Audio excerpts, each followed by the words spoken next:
3 off the first rack for Durwood.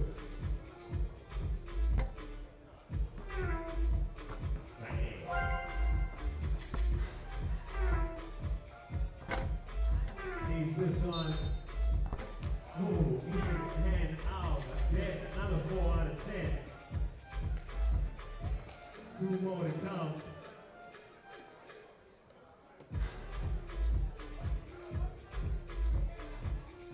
Now give it up please from Vračar, Marko Đorđević.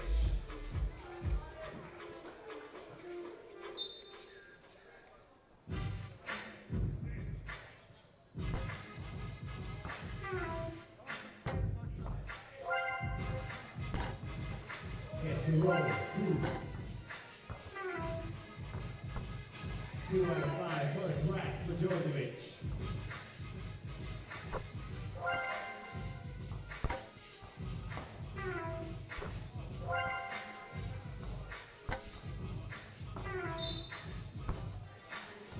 Out of 10, one score, Marko Đorđević.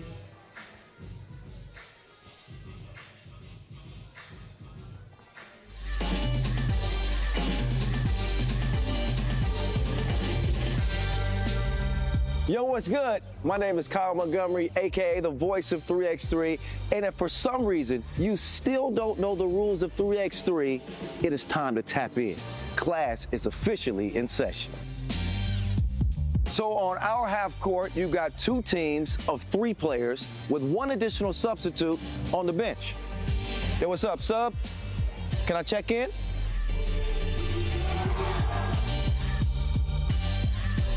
In 3x3, even the ball is different. This is the official Wilson right here. Trust me, it's groovy, baby.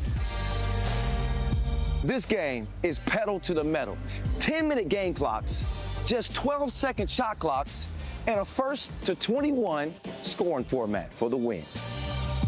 If a team doesn't score 21 points, all they have to do is outscore their opponent within 10 minutes. And you know we keep it street. In this game, we score by 1s and 2s. Anything inside the arc is worth 1. Anything outside of the arc is worth 2. Still got it. And this game is all gas, no brakes. Literally, after the opening check ball, play is continuous. Make or miss, offense turns to defense just like that. This 10-minute sprint is just getting started.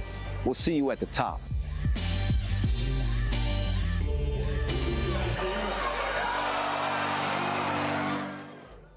Stojacic, Iseki, and Modestas Kopis getting in by virtue of finishing the quickest. Give it up, ladies and gentlemen, your finalists for the shootout contest coming up tomorrow.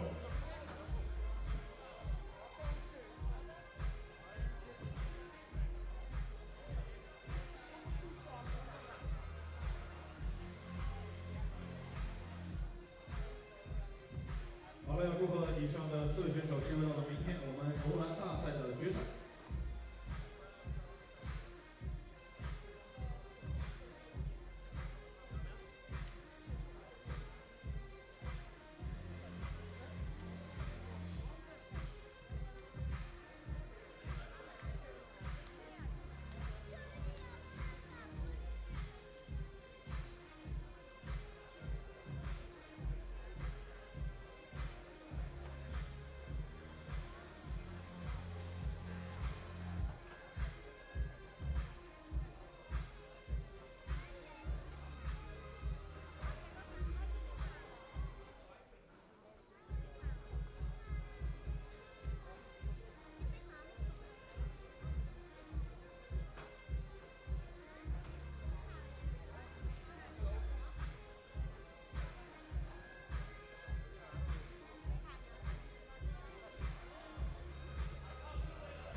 then you really get put to the test, and we'll see what they're really made of. Here as we enter group play. Vračar, black tops, red bottoms. Milan Šuput, Danilo Labovic. The two key players to keep an eye on that squad. So one that you would assume that London would feel pretty confident in potentially getting a win in. They are the more experienced team. Although not so much experience together, the combined games on the World Tour eclipsed that of Vračar.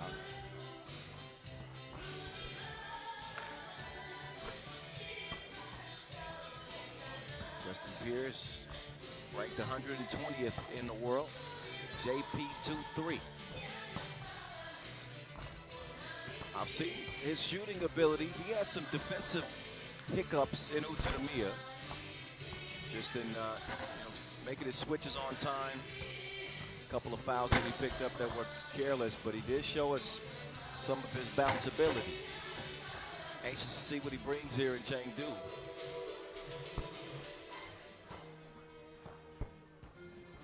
Pretty good weather conditions, I'd say. We're under our magic sky canopy, well protected from the May sun. Is it summertime yet, I guess? Yeah, May. It's hot. Things about to heat up. Both teams have warmed up. And we'll get ready to step onto the court here to kick off this Chengdu Masters main draw.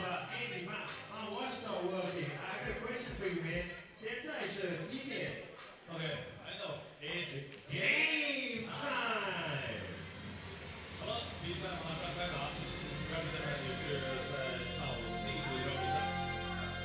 刚刚这个环节球队是伦敦队，而这个。And we are underway. Chengdu Masters 2025, celebrating the 10th anniversary here in this city as we get the action underway. QD entries, Vračar trying to shock Team London, who made an ad this week. Hamilton doing the do-si-do 1-2 step, using the pivot on the inside to get the opening score.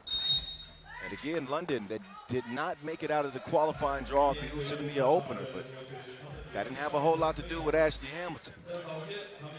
Hamilton, the British brute, the Brit brute. He was dominant in limited action as they split two games in the QD. He's going to have a seat now. We got a whistle, foul. It'll be the second on Vračar.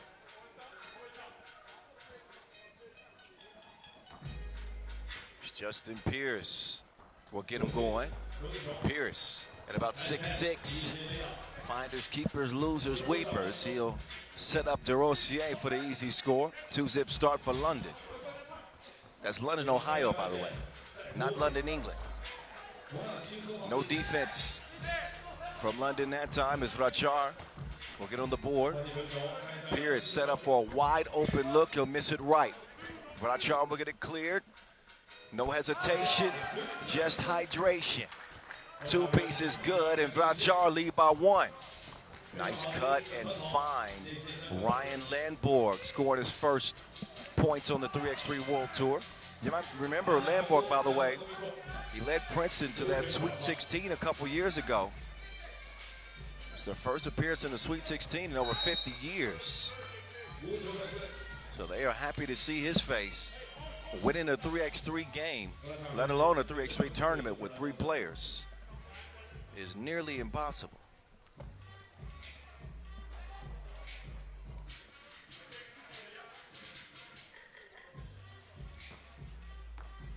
Hamilton back in. Up top, quick trigger, misfire.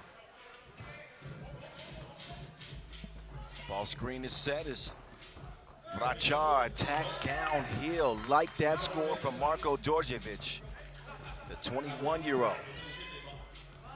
Hamilton, ISO game. Uh-oh, misdribbled it. Oh, this whole possession is a disaster. That is not how Damon Huffman coaches. He might be throwing some things after that possession. Should be a London offense spearheaded by quick ball movement, slashing, cuts, using angles properly. Ooh, Pierce. That is a solid defensive stand from the wingman. Drew the contact. Offensive foul is the call. Possession over to London.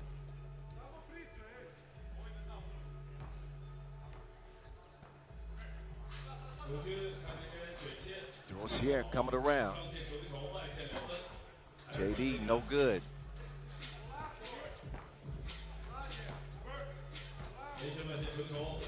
Vračar doing a good job getting to the basket. Got to finish those, however. Looking for his second 2 of the game, Igor Jokic.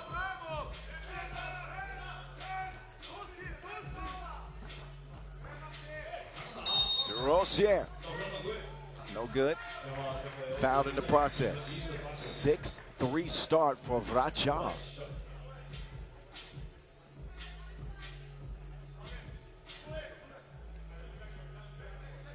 So Jerome in the house. Vračar. He originally started with Team Chicago at the Montreal Masters. That was back in 2022. Now he's become a steady role player in his 3rd year. Knocks down the free throw. A 1-possession game. Vračar. It's either Vračar or Vračar. Hit me up if you're from Serbia. Okay, Vračar. I've been saying it right. Good job, Kyle. Back to the action. Hamilton. Cross, dribble drive, through the legs, elevates, no sir. Vračar is there to clean up the mess, and somebody took a shot in the nose there for Vračar. Looks like that's Shuput. So he gonna have a seat. Vračar's lead 6-5. Approaching 3 minutes eclipse into this first game of day 1 in Chengdu. Nice move. Slinking through the lane, finishing with the lay. It's Labovic. Right back at you. London doing the same. And Hamilton called for the reach in.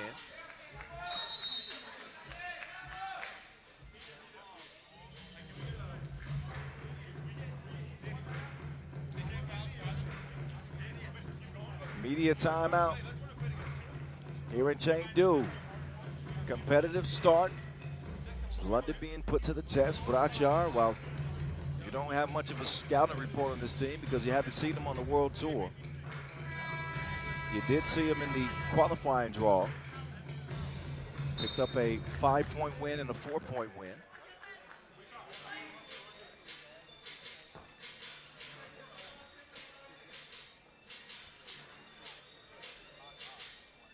First impression. First impressions are lasting. How long will Vračar last in this tournament? A win here in the opener would certainly go a long way to helping them advance.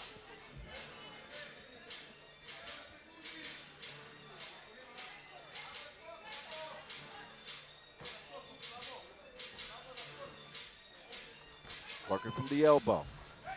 Good defense as Ash Hamilton closed out. And that is a shot clock violation, touch no rim.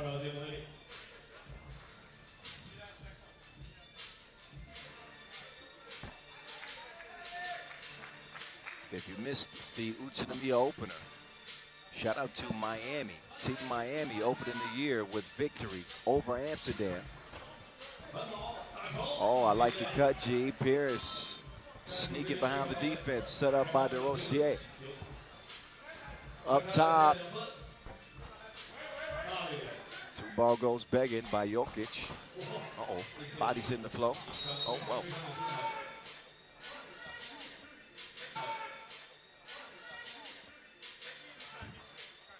It's Ash Hamilton getting the worst of that.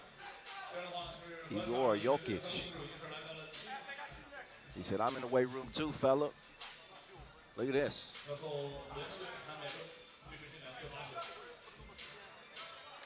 Maybe a little bit of acting for Hamilton.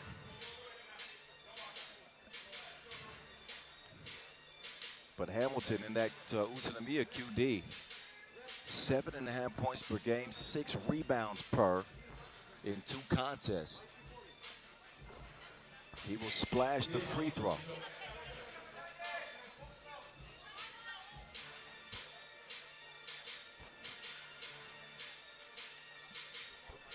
And the second free throw is good. Shot 2 because Vračar is in the penalty with 7. Pull up, 2 ball, missed right. Rebounded underneath, get out of my way. So Shuput brings Vračar within 1. They got the whistle in hand yet again.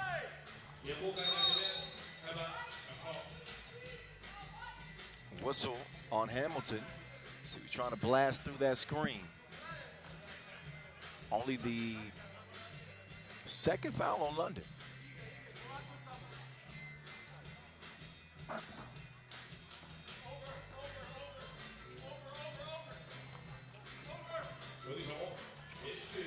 Little basket weaving, top of the key, crossover, good defense. Landboard getting in the mix. Goes off his foot, so a fresh 12 seconds for Vračar.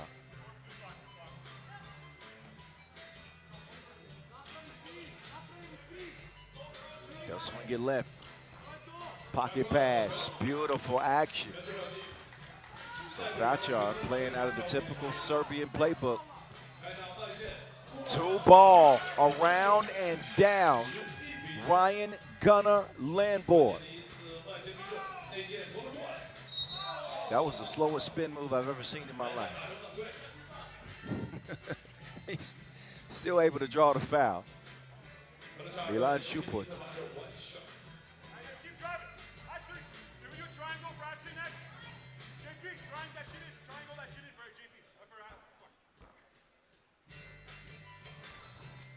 Free throw, good money.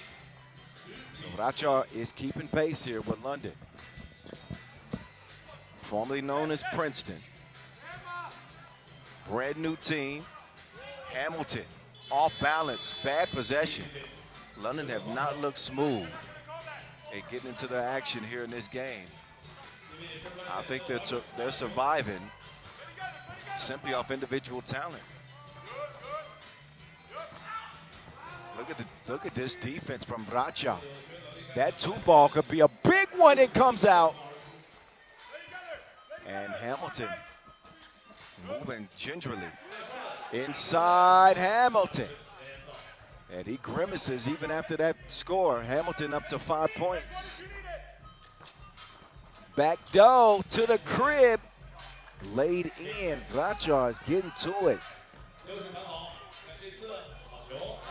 Oh, I thought that Gunnar had seen enough, but he smokes the layup. So London lead it by the slimmest of margins, 12-11.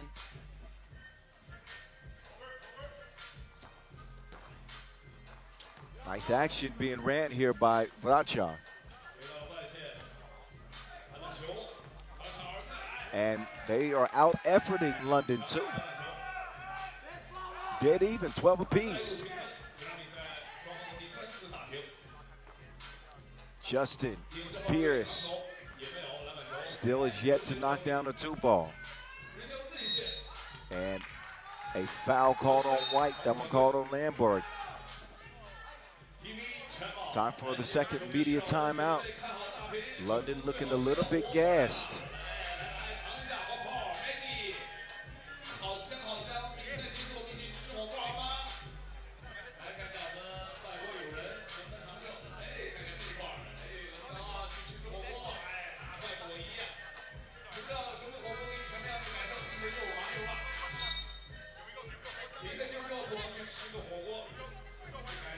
Both teams re-enter the court in between the lines. Some of the action so far. So Hamilton, He's been met with physicality by Vračar. Hard-nosed approach to the game defensively. Pull up, back iron, long rebound.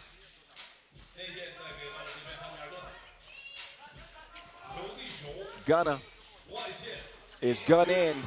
2 ball, nothing but you know what. That'll give London some more breathing space.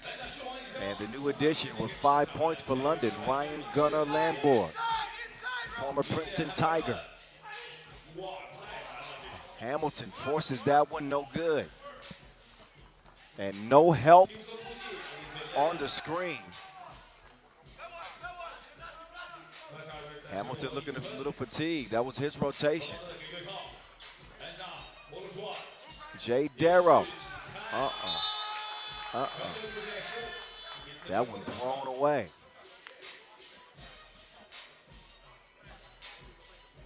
Another look, and you can see that is lackadaisical defense.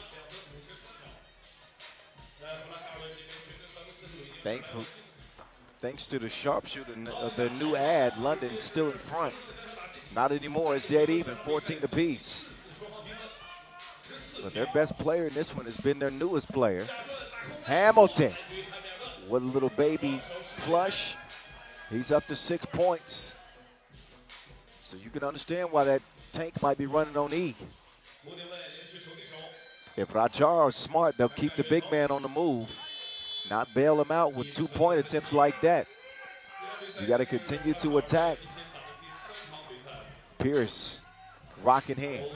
Pierce, using the screen. Hamilton, oh, they run out of time. Got to be quicker than that. Hamilton says, hey, man, I'm gassed. Bro, he'll get a seat. 2:08 left in our first game of the main draw. London trying to hold off Vračar. But here they come. 2 ball. Missed. And it'll be white ball.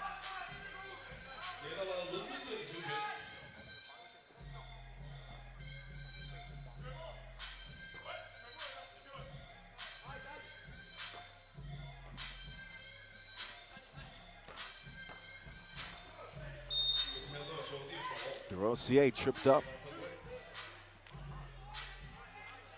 So draw the 8th foul on Vračar. Jay Darrow. That's a lot easier than me saying the full name. Jay Darrow. At the line. He's got 2 in front of him.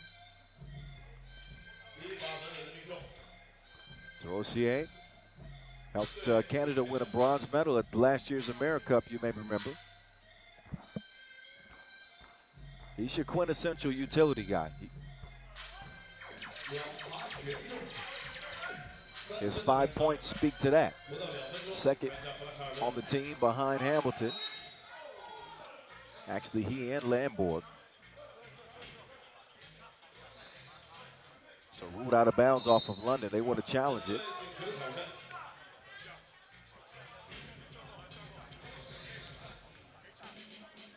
So a closer look at the scores table. We'll decide the possession. A big one here in a 17-14 contest. London have found a way to get some breathing space by getting to the free throw line. And the shooting of Ulaanbaatar has been a difference maker. And despite a couple of defensive lapses from Hamilton, he's still been dominant offensively. A load in the post.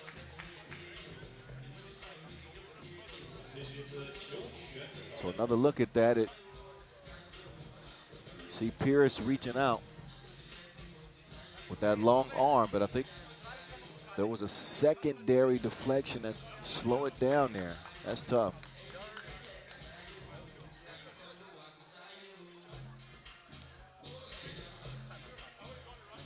Got to change the shutter speed. All I see is blurred hands.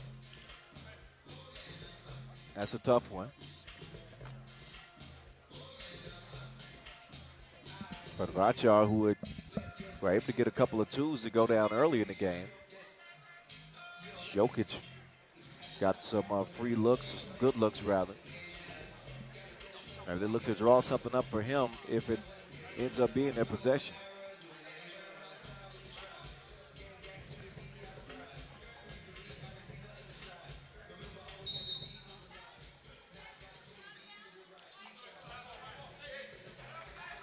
Challengers won. Vračar do touch it last. It's going to be London Rock. So a critical challenge for Team London with a 3-point lead and possession of the cookie. Jay Darrow gets it back. DeRosier. Now London looking good. DeRosier whistle for the foul. He'll get a breather. Hamilton is back in. $1:35 left in the game clock. And now London settling in, getting some good give and go action.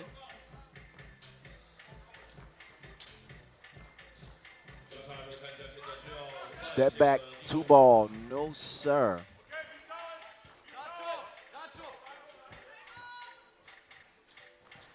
Pierce, cross over. Could get the scoop to go. 2 is on the way. Not happening. Hamilton. He will draw the foul there. It's only one direction. He knows it is forward.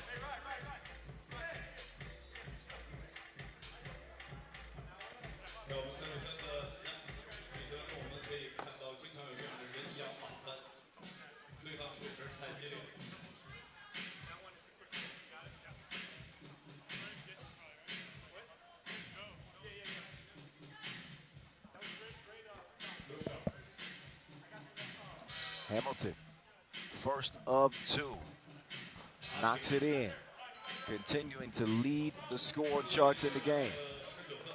He's looking for his 8th point.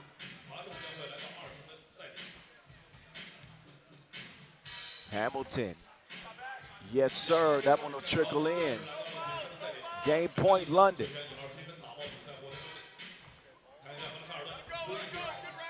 They'll let Jokic have an easy layup.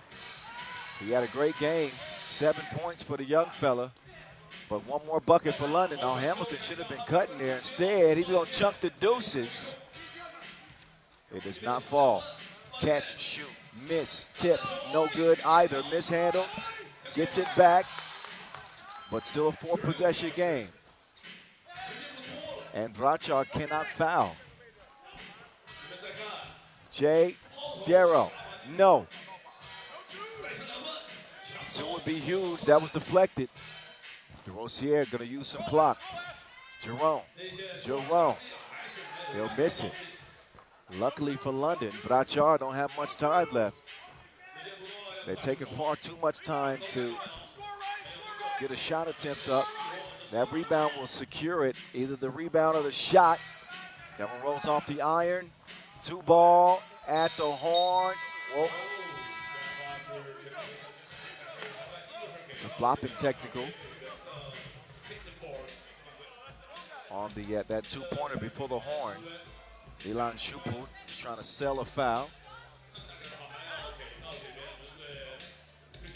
A bad acting job that will likely end this game at the free throw line and give Ash Hamilton a chance to pad his stats.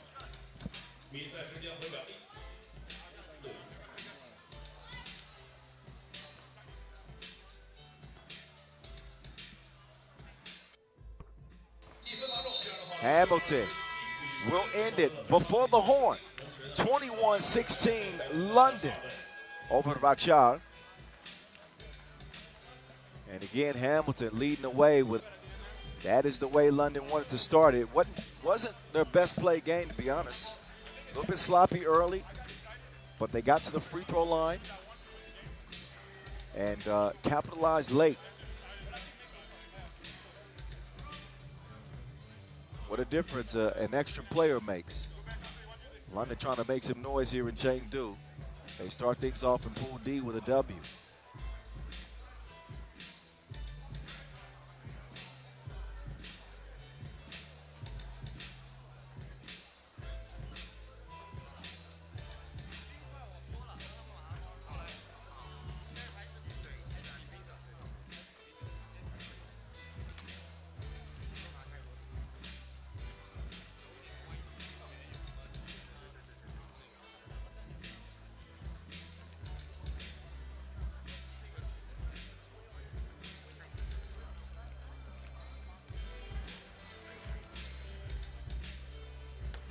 Next game on the slate, by the way, Raudondvaris Hoptrans and Sagamihara in Pool C action. We'll show you some highlights of the last 10-minute sprint, the first of the day. Physical contest, and Vračar seemed to be game in the first 4 to 5 minutes of this contest. Had London on their heels with some nice two-point shooting from Igor Jokic. But London settled in, and again, were able to absorb some of that physicality, got to the free throw line, and handled their business.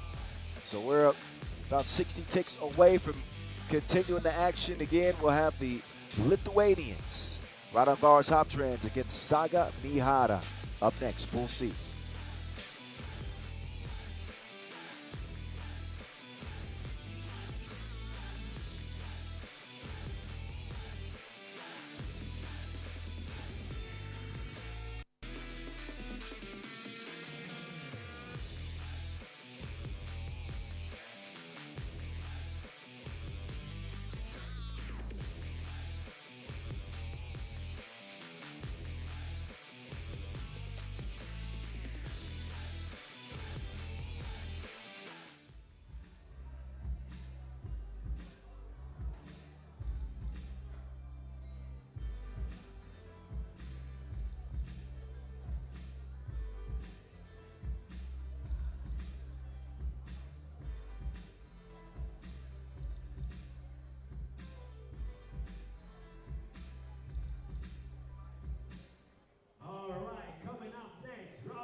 Hoptrans taking on Sagamihara.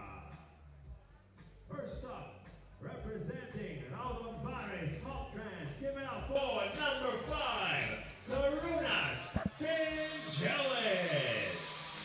So Raudondvaris Hoptrans, one of those 4 teams that made the trip over from Utsunomiya here to Chengdu from the opener.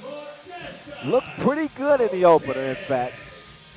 Especially Aurelius Bukelis, who leads the show for this Raudondvaris team. Sharunas Vangelis and Modestas Kumpis struggled shooting from deep. Kumpis was good on the boards. Vangelis was good in the mid-range, but from long range, they combined to go 1 of 10. Evaldas Jalgis coming off an effort where he averaged 5 points per game in Utsunomiya. But Bukelis was that man, the monster that he is. 9 points per game, 4 rebounds. 10 for 10 from the line in Utsunomiya. They'll look for that same kind of effort from their star big, the Lithuanian, as they finish 5th in Utsunomiya.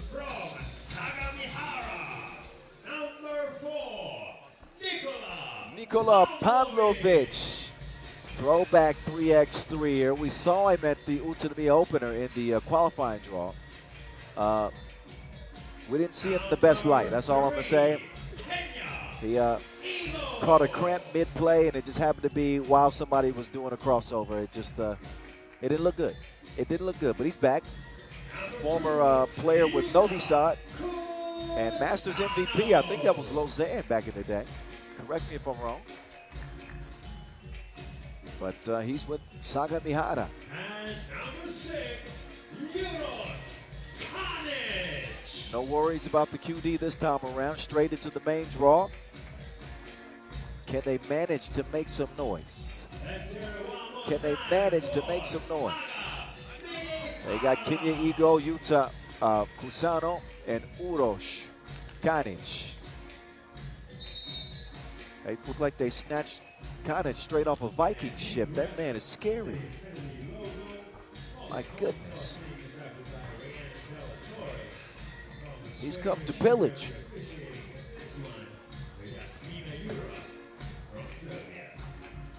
It's going to be fun seeing he and Bukelis go at it. I'll tell you that right now.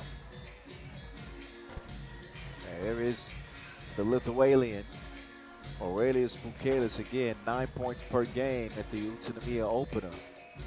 He's a top 10 ranked player in the world for a reason. Trust and believe me.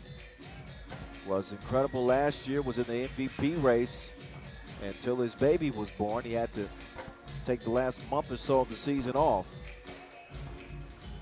There's Kenya Ego. Dynamic, quick, can get to the bucket. And looking to put those skills on display here in game number 2.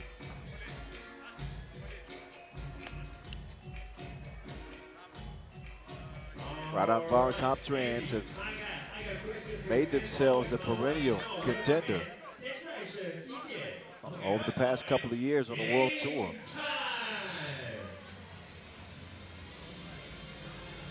And are the favorites in this one. Played in 10 Masters last year. They won in Marseille. Runners-up in Lausanne, semifinalists in Shenzhen, Abu Dhabi, Amsterdam, Ulaanbaatar, and Hong Kong. So they put together a great body of work in 2024. Here's their second crack at it in 2025. Defense was not played cleanly as a foul is called on Sagamihara.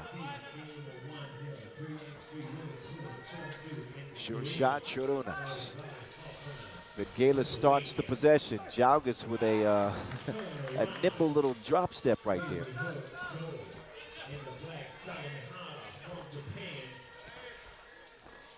Pukelis with the tentacles out, gets the steal, draws the foul.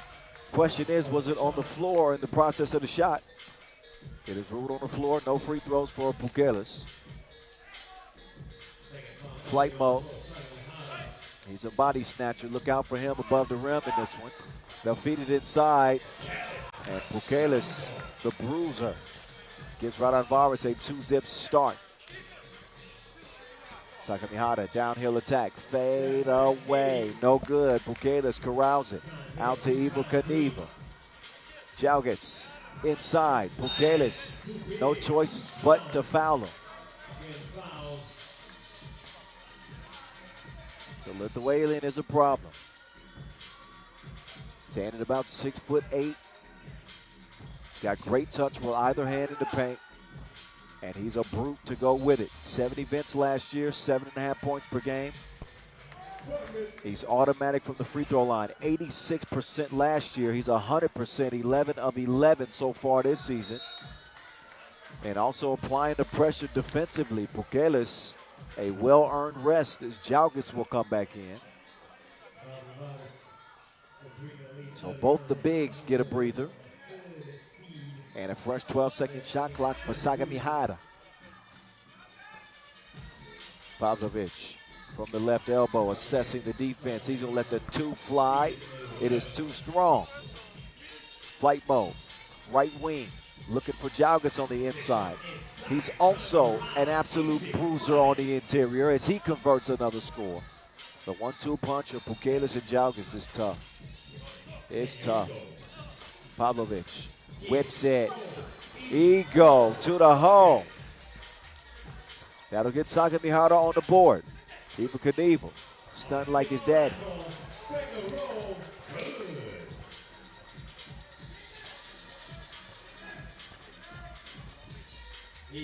Oh, Ego with the touch. Okay, back-to-back scores for Sagamihara, courtesy of Ego. Up top to flight mode. He nearly put it down. Close, but no cigar. Flight mode didn't have enough lift that time. It just missed it. Jalgis is there to clean things up. 5-2 start for the Lithuanians. Deep 2 attempt comes up way short. Pukelis has it cleared. Vingelis straight on. 2-ball. Laces. Battle of the bigs here. And you ain't getting nothing with that. Pukelis had the shop closed.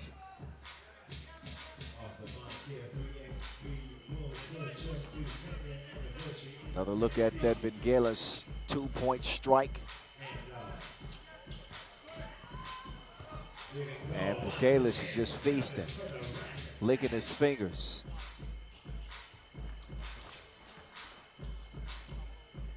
The defense is smothering. When you're forcing shots like that with still 3 seconds left in the shot clock, that means you are locking in. So this is looking like an exhibition game for Raudondvaris. They are in control of this one, 9-2. It is clear to see who the better team has been and likely will be unless Sagamihara can turn things around quickly.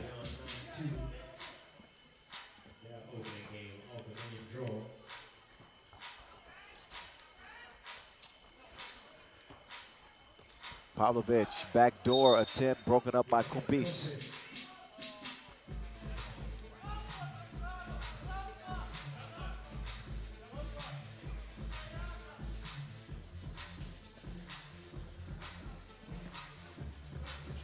What a pace Raudondvaris has set in this game. It is easy like Sunday morning. And they nearly get a steal there. But so far, it's been like taking candy from a baby for Raudondvaris. 10-2. They are halfway there, and we haven't even reached the first media timeout yet. This one could be over quicker than a Kardashian relationship.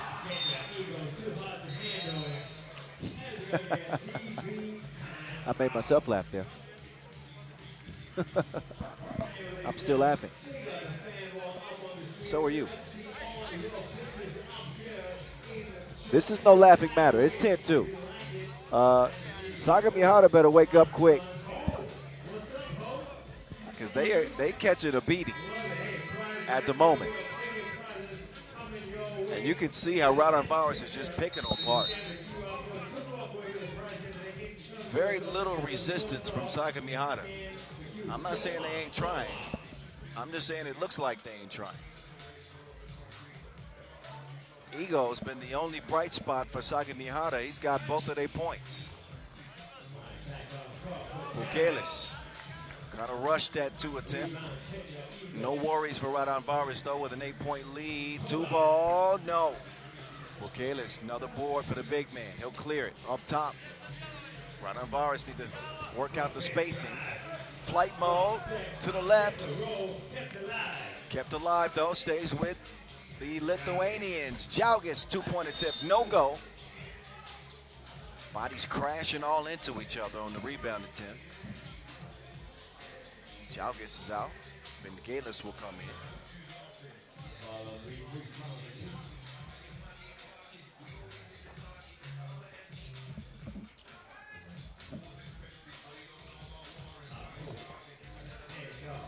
Pablo running into trouble.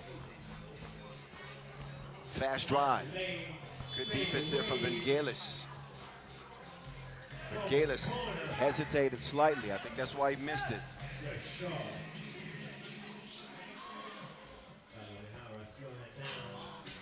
Uroš, 2-piece combo for the big man.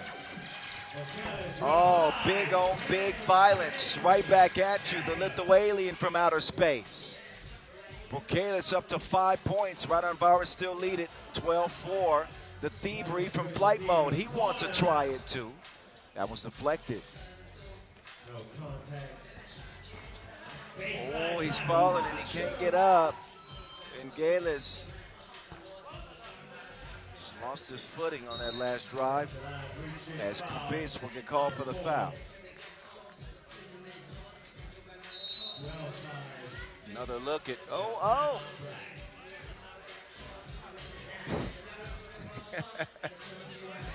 It's a sleeping beauty. Decided to lay down for a little nap here.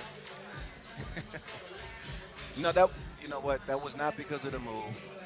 So we're not going to put Bengalis on the highlight clip for that one, okay?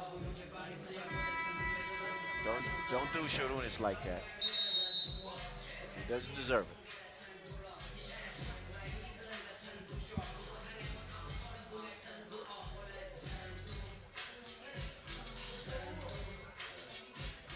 So Yuta Kusano gets the possession started for Sagamihara. The offense has been a tough go at it, and it's because of defense like that. They are smothering them like gravy on biscuits, and Džiaugas cruises to the crib. Eagle Knievel back with it. He's got it cleared, ISO game. A wrecking ball to the crib. 4th foul whistled on Sagamihara.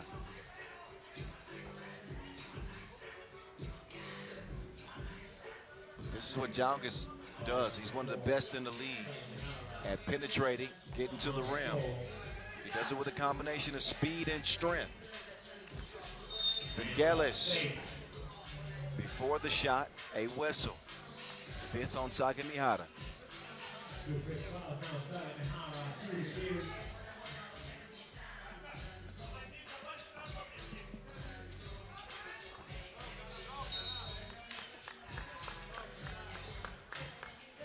Under 5 to play. Raudondvaris in control from the outset. Just stop. This is the exact type of game that Raudondvaris had hoped for. Okay, this with a clever defensive move to pull the chair, but he does get whistled for the foul.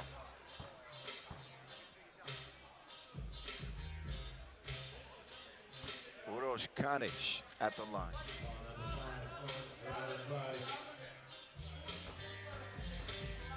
Stands 207. Does not complete the trip to the line. Vangelis on the move. Vangelis to the crib. It is a 10-point game. Misfire from Kanic. Vangelis will let that go out of bounds. 15-5 here for Raudondvaris open game pool C. Pool C opener here in Chengdu. Uh-oh, flight mode. He gonna oh no! Flight mode. A little too fancy for his own good, and then splashed in the face. 15-7. Jalgis now. That one out of reach for Kumpis. 2 ball is no good. So not the best sequence there for Modestus. Oh, man. It goes from bad to worse for Sagamihara. Wide open score. Speaking of wide open, that might be on Monday's reels. Tried to throw it in reverse, but he needed the rear view. So Kumpis having a tough go at it. Not defensively though. He's been great defensively.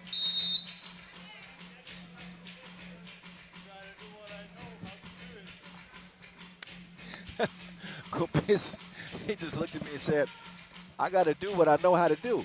I agree. That is what he's known for.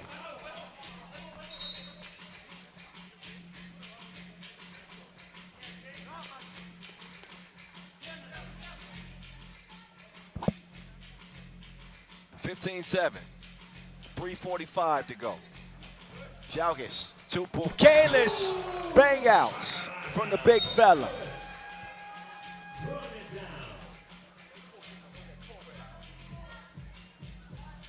So the pick and the slip and some yamage from Pukelis off the feed from Jalgis.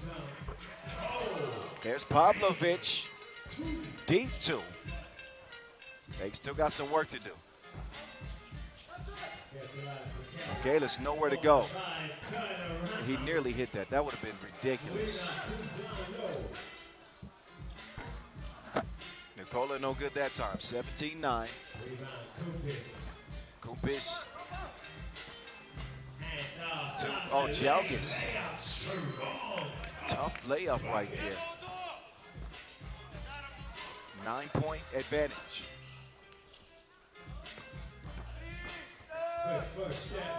Oh, and the layup is missed. This is tough to watch. Yeah, this is a one-sided affair.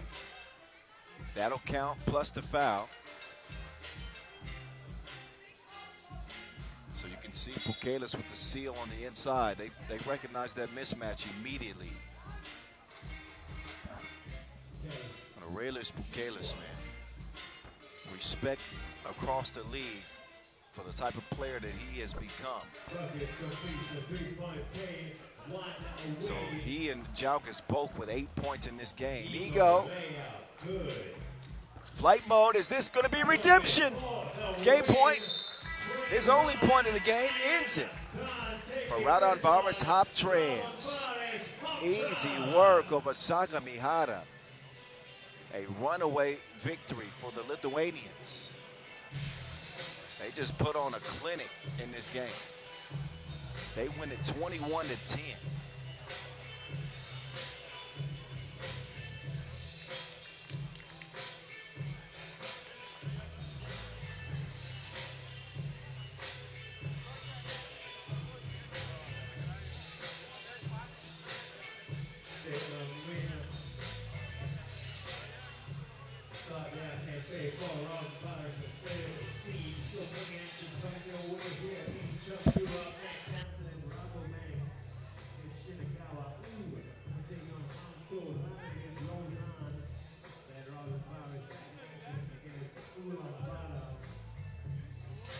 All right, I now have an explanation for that Kumpis dunk. He said the goal is too low. See, now it all makes sense. Highlights of that last beatdown handed out by Raudondvaris Hoptrans as we get set up for game number 3 on the day. As we will swing things over to Pool B action, Amsterdam Rabobank against Shinagawa up next.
The action don't stop here in Chengdu. Up next, Amsterdam Rabobank against Shinagawa.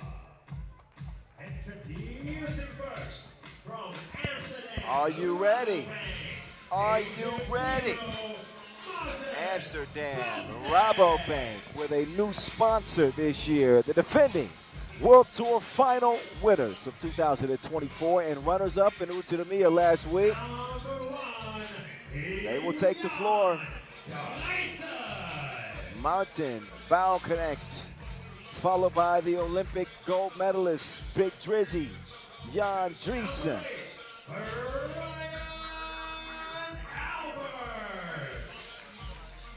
Medieval, Brian Alberts, looking to pick up his play after Utsunomiya. And Olympic gold medalist and MVP, Hype, Worthy, Dion. Team Amsterdam. Damn.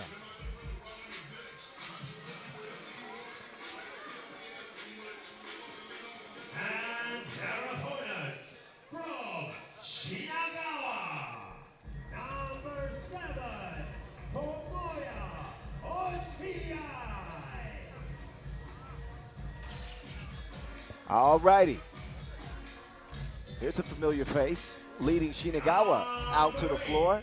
The Worm, Tomoya Ochiai, the Japanese Olympian and longest tenured 3x3 player still playing in the league, by the way. He's joined by Jan Dempster. How good was Dempster at that Baoding Challenger that Shinagawa won to earn their spot here? Incredible performance from Dempster. And if you happen to miss Ryo Ozawa's offensive explosion at the Asia Cup against Iran, you missed a game that was historic. He holds the single game scoring record. Does Ozawa? Dusan Samardzic, the last out for the squad. He also played great in that Baldin Challenger. As Shinagawa rocked the yellow unis, Amsterdam in the red.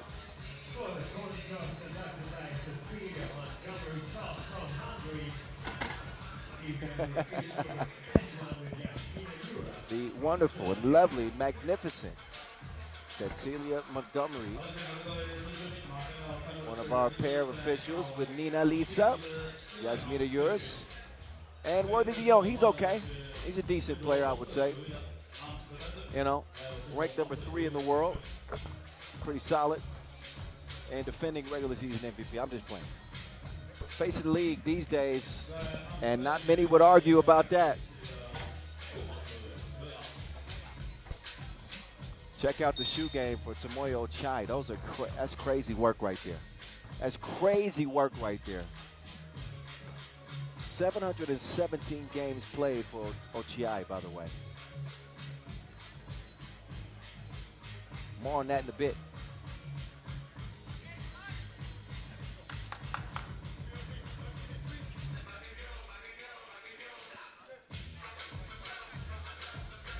So here in this game, we've got Olympic officials, we've got Olympic champions, and Olympic participants. No shortage of star power here in Chengdu, 2025. Shinagawa are going to start with possession. Now for Amsterdam, they finished runners-up last week in Utsunomiya. Amsterdam were flawless all the way up until the Utsunomiya opener final as Ozawa sneaks in for the opening score. But again, they ran into a red-hot Miami team and lost that by 4. They did make a statement, Amsterdam, that is, with a semifinal win over Ub. Worthy had 9 in that game, along with 5 apiece from Balconnect and Alberts. And that damn defense held the Serbians to just 17 points. That's where their bread is buttered. Uh-oh, Big Drizzy with a big yam.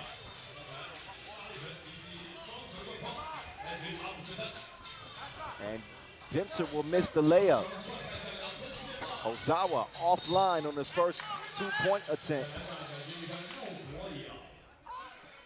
But in Pool B, you got Amsterdam, Chongming, and the Shinagawa team. Here's another look at Big Drizzy, bouncing like the curls on his head. Lofted inside. Where you going? The worm to the hole. Started playing 3x3 back in 2012, did Ochiai. Medieval. He is fouled. So Martic is gonna be physical defensively. A little bit unorthodox. Hard to put a finger on exactly what kind of player Samardzic is. But sometimes he's a lights-out 2-point shooter. I mean, he's big, but he's little. He's slow, but he's fast. Yes, his game's a bit confusing. Maybe that works to his benefit. Samardzic moving left. Samardzic, bully ball, gets the shot off, misses it. Rebound to Balconnect. Dreesen on the run to the rim, he'll miss that one. Ryo Ozawa, pass is deflected. Again, it's that damn defense. The second stingiest in the league last year. Alberts from deep. What a hustle there from Dreesen to keep it alive. Balconnect. He's stepped in for the retired Arvin Slaughter, and he will misfire. Oh my goodness. Rio got an extra gear you ain't seen. He was speed demon on that last bucket. Drizzy. Hand off to B.A. Alberts, 15-footer, goes begging. Samardzic will get it cleared. Shinagawa going through Amsterdam, by the way, at that Baoding Challenger. So some recent history between these two. Shockingly, going Shinagawa's way.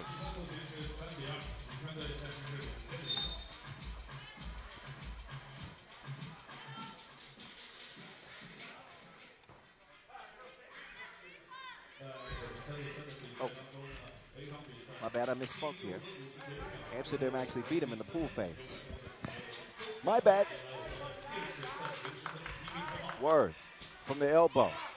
Guarded by Dempster.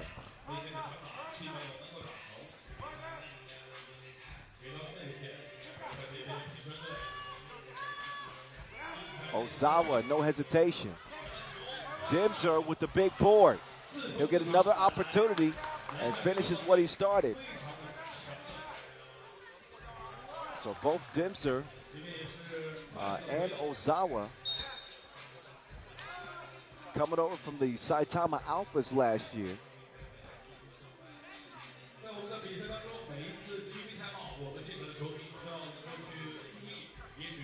4-3 start. Samardzic, he will uncork one. It is off target. Feed on the inside. Oh, look at Big Drizzy getting mean.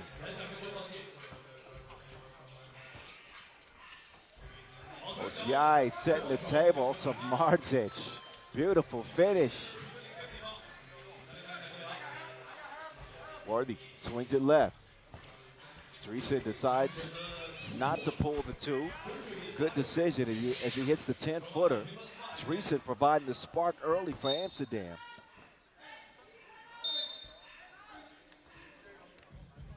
Five game.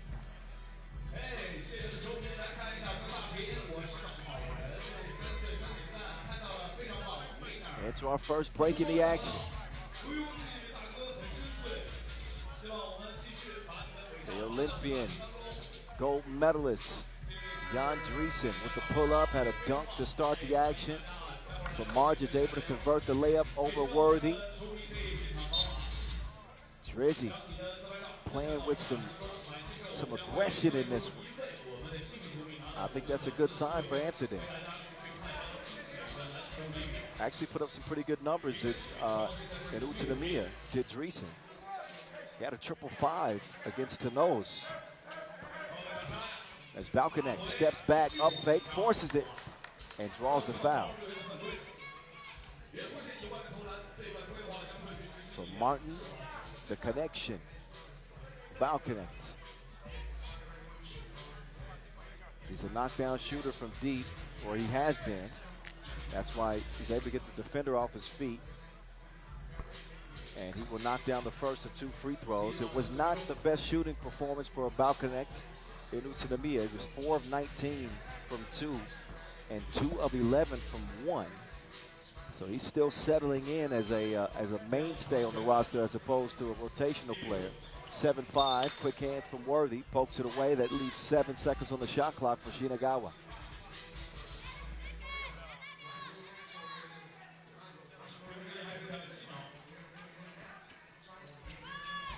Ochiai up top.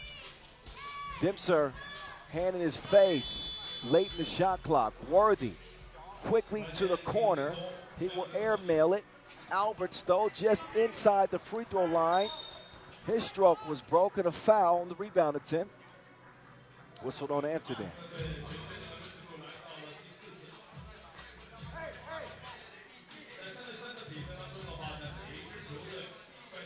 .6:17 on the game clock. Worthy getting a rest. Samardzic. Ozawa now penetrating. Ozawa! He got me excited for no reason, didn't he?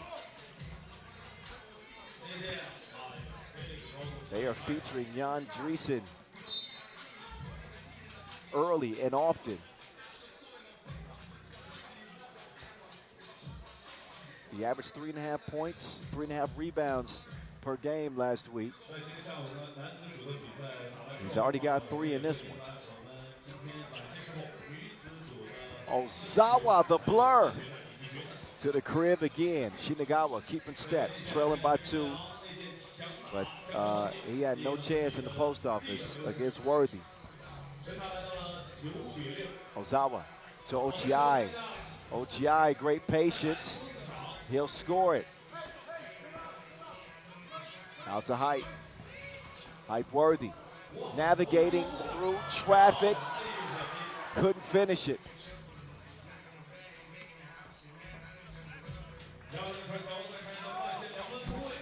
That two halfway down and out though.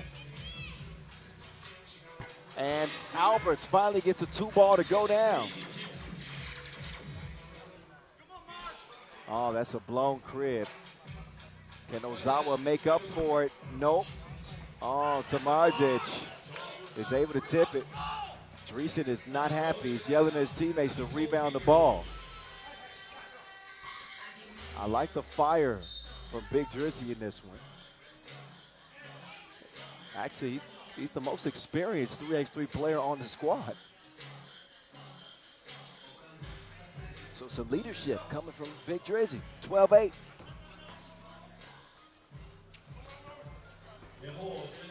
Ozawa's pass is broken up. Dreesen with the thievery. And Ochiai will foul. Fourth. Alberts getting the rest as Worthy comes back in.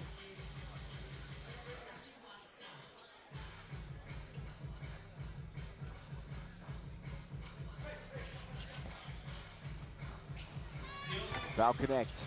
Comes up shy on the 2 attempt. And quick hands there from Worthy. That'll preserve 10 seconds on the shot clock for Shinagawa. It's Jan versus Jan. Dreesen versus Demser. Demser pulls up, 2-ball, Papaya. 12-10. Uh-oh. Someone please call 911. Never mind. Worthy kicked it out. He had the advantage in the post against Ozawa. Demser muscles his way to the bucket. It's down to a 1-point game. Shinagawa trailing. The reverse, no good from Hype. Quick hands, though. He'll get the steal. Worthy tips it over. Dreesen doing more damage to the rim.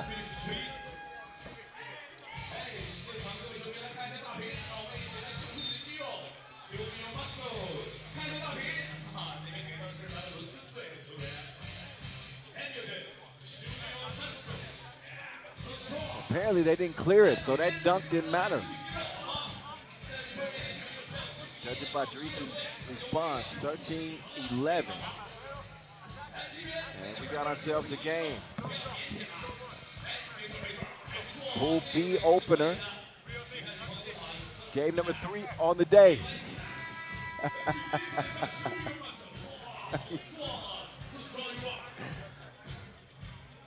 I wish I could tell y'all what kind of shoes that Ochiai is rocking. He just told me, hey, look at my shoes.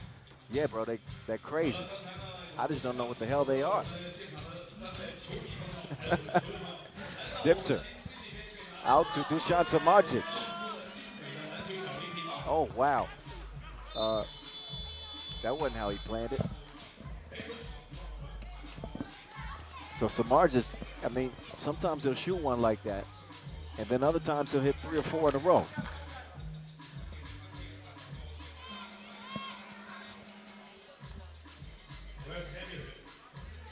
Two-point lead for Amsterdam.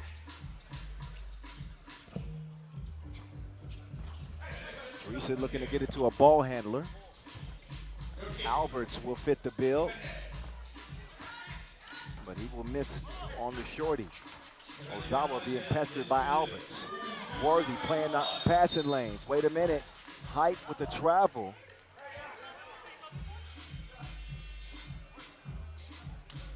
So he took an extra step once he got the steal.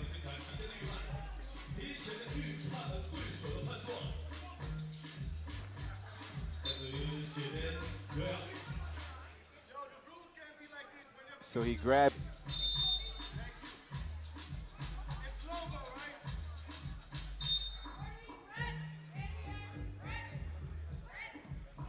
So warning for behavior. Worthy is vocalizing his displeasure. Didn't agree with the travel. You saw it on the replay.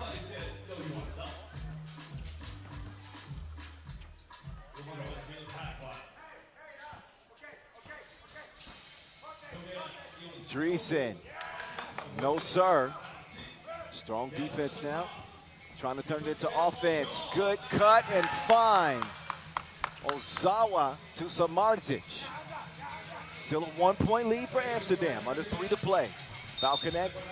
Before he can do anything, play is stopped with a Shinagawa foul. Substitutions are made for both teams. Dimser is out, as is Alberts. And Hypeworthy is in. Top of the key.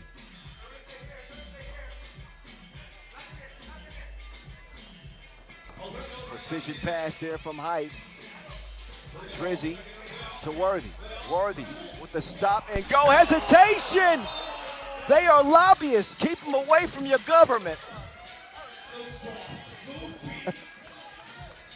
So Big Drizzy leading the way with 6 points.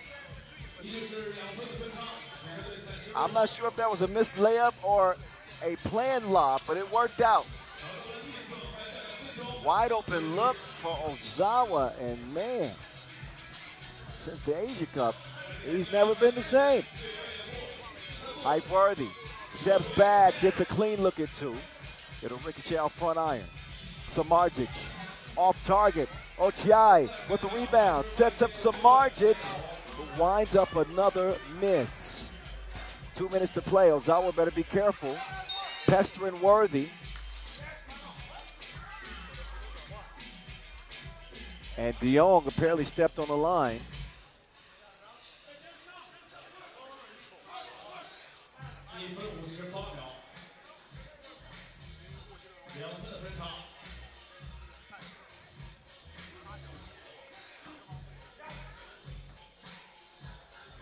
Two-point lead.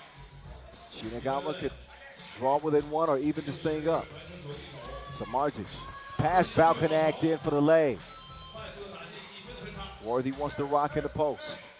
Samardzic will not be as easy to push around as Ozawa was. There's a whistle. Dreesen will earn the trip to the line. So a big performance so far for Jan Dreesen. Watching his sister, Nortje Dreesen, put on a show in the women's series here as well. So double the fun this weekend here in Chengdu. Women's series will conclude later on today, as a matter of fact. Dreesen will knock it down. Drizzy having a hell of a game here for Amsterdam. Ozawa, confidence might be a little bit rattled because of some shaky shooting. A shaky possession for Shinagawa. Travel, turns it back over to Amsterdam with 1:30 to go.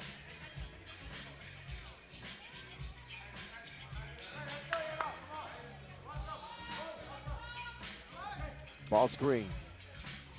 Worthy ignores it and hits that one from the Rijksmuseum. That was artwork. Dimser, he fires back. So Dimser, the Baoding MVP, with 6 points to lead the way for his squad. Balcanac left his feet. Ball ends up in Dimser's hands. Samardzic with the move. Samardzic driving. Dimser corrals it, misses. Worthy could not provide the dagger that time. It is deemed Amsterdam ball. And Shinagawa want to challenge that one. 50 seconds to go. We got a game.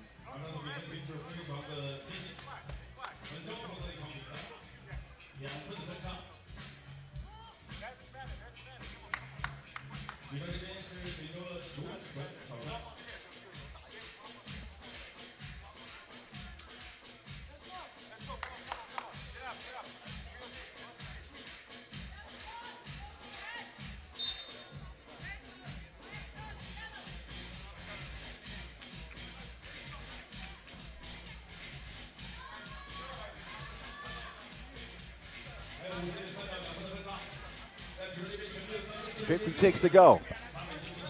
De Jong, jab step, height, Worthy with the flush. Pokes it away as well. And he wants to challenge, but another look. Nobody there to challenge that. One-handed spike from height.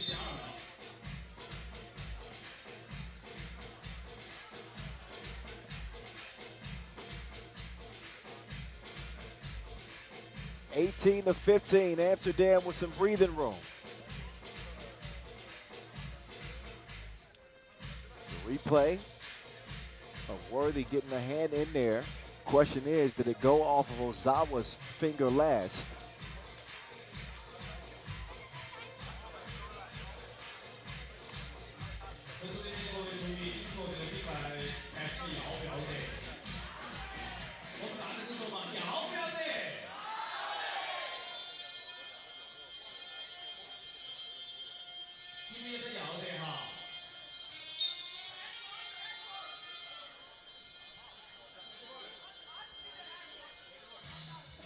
Challenges one.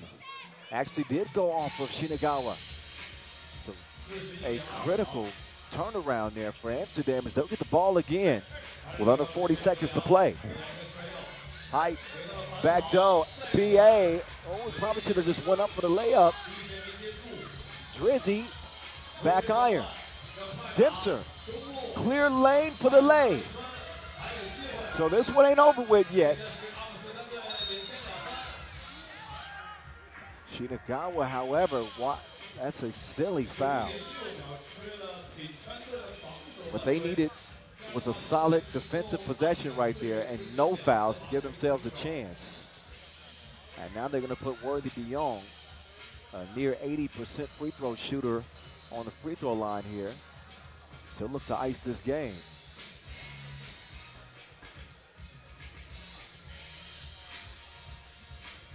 Reigning league MVP and third-ranked player in the world, Worthy De Jong, with 5 points. Just last weekend, he led the Utsunomiya opener in scoring and player value. And he knocks down both free throws. 2-ball between the eyes. Tomoya Ochiai, the worm, not going away quietly. A quick strike from 2 range. Now Shinagawa find themselves in the same situation as before as you get another look at that filthy 2-ball. So if you're Shinagawa, a clean defensive possession, and you have a chance to heave one up, potentially for a tying 2. What you cannot do is foul. If you're Amsterdam here, obviously you want to use some clock, and they'll put the ball in Hype Worthy's hands. Usually dependable. He's usually trustworthy with the rock. He drives, he kicks, BA, 2-ball, papaya. Game time. 22-18. It ends before the limit. Amsterdam,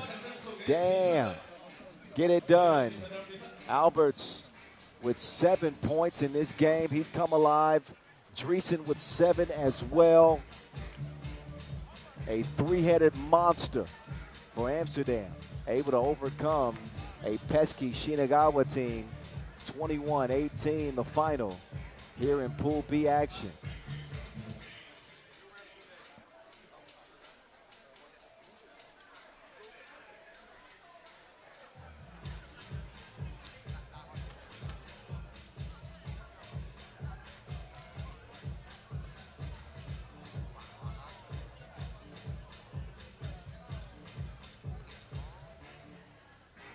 So a 1-0 start for Amsterdam.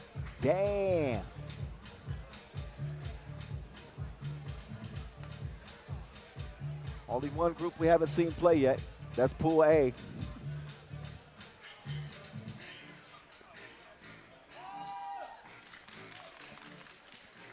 So we will see them next.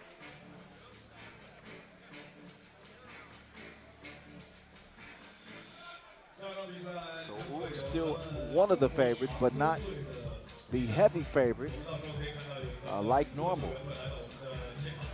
They'll lace him up against Hangzhou coming up here in just a minute.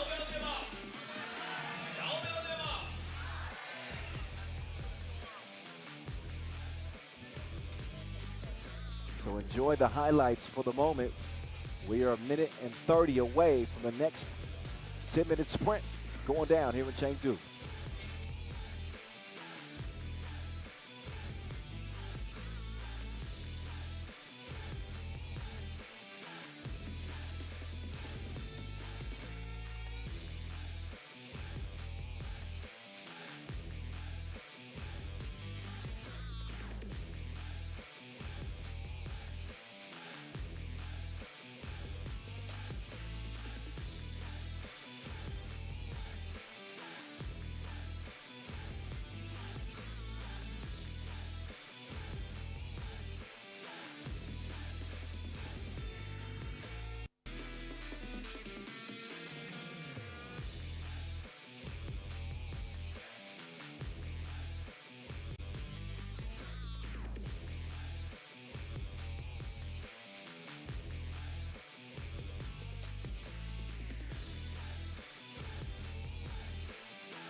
Don't stop yet. PX3 World Tour Chengdu up next. It's Oog taking on Hangzhou.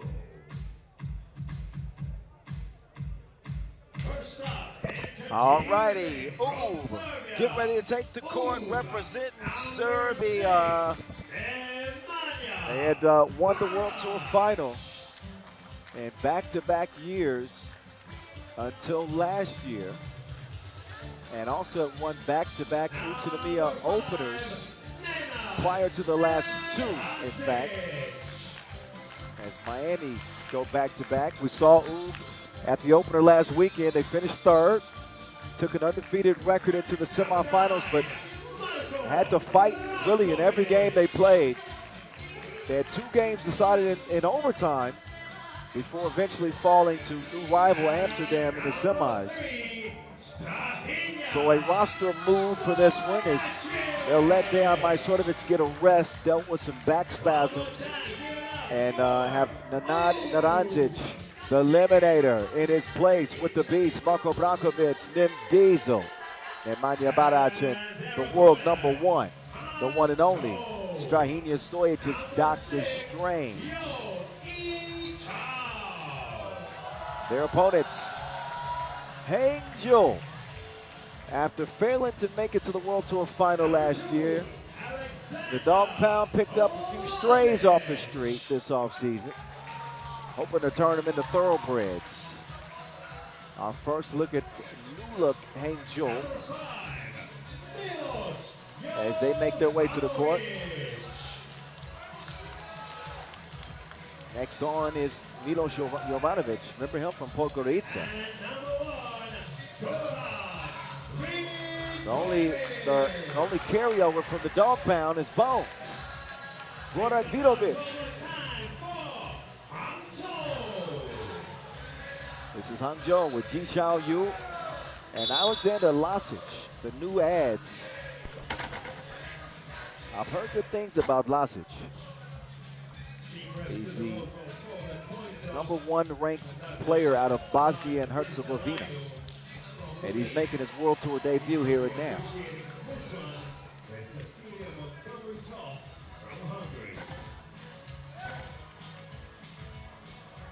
It's going to be officiated by Cecilia Montgomery and Vlad Gizdareno as both squads get warmed up. How will Oog respond and rebound? Doc Strange with the vintage double pump reverse, trying to get the juices flowing. 14 total events for Ub last year. There he is, the world #1. Doc Strange was strangely mortal in the opener. 5 points per game on 54% shooting, 40% from long range. Brankovic was impressive in Utsunomiya, but it was the shooting woes of Majstorovic, admittedly, that kind of set him back some.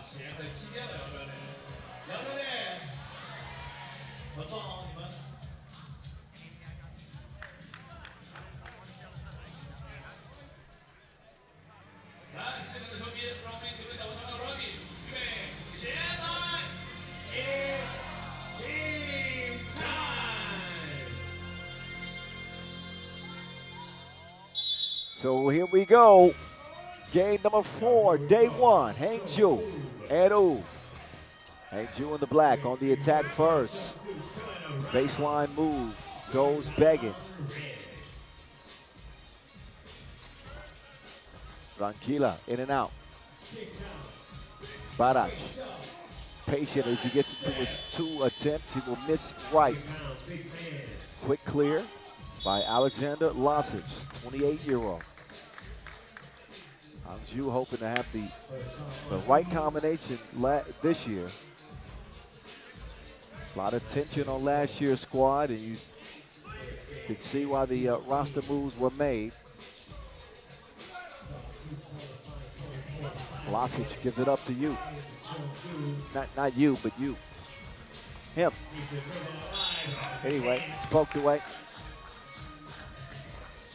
5 tournament appearances last year for Hangzhou.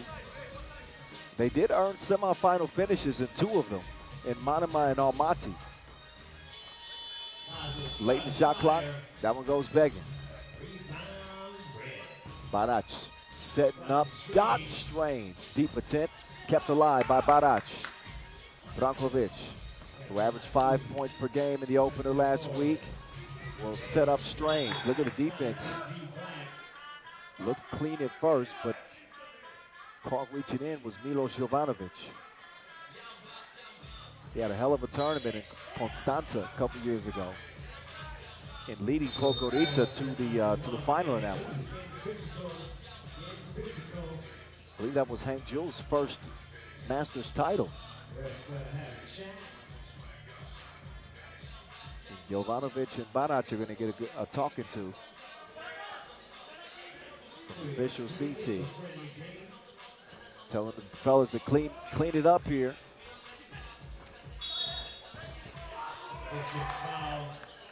And Ranja says, my bad. I don't think it's ever a bad thing when Naranjic is on the Ub roster. Eliminated with that toughness. Got an offensive foul. A little bit of a push off. Both teams even in the foul category. No scores as of yet. Kyle Montgomery, aka the voice of 3x3 in your ear from Chengdu, celebrating our 10th anniversary with 3x3 here in this city. I think I've been here for all of them. Oh, Milos. 2-ball opens up the scoring for Hangzhou. Eliminator. Oh, man. There's strength and then there's scrimp. The ball bull on the charge through the contact, still scores it. Naranjic, MVP in Amsterdam last year, averaged 5 points and 5 rebounds a game on the season. Was a force at the Champions Cup too back in March, helping Serbia earn the first goal. He cannot make the free throw, however. As Bones gets to the crib, he's swatted by Doc Strange. Brankovic trying to deal it to Naranjic.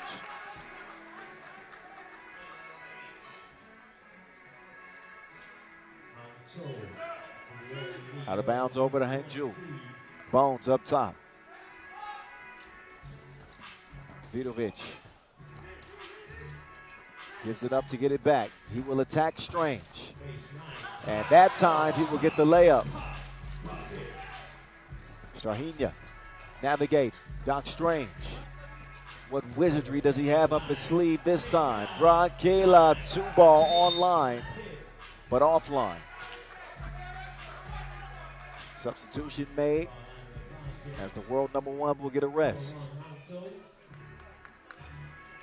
A lot of questions as to who will be Ub's 6th rotational player. Last year was Mr. Robot. Stefan Stojic, an all-time great. Strahinja's big bro. I guess we'll all find out.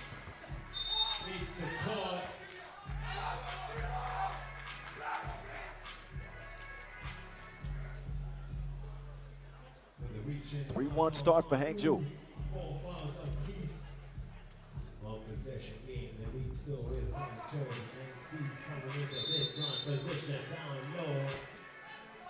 Got an offensive foul. Called on Jovanovic.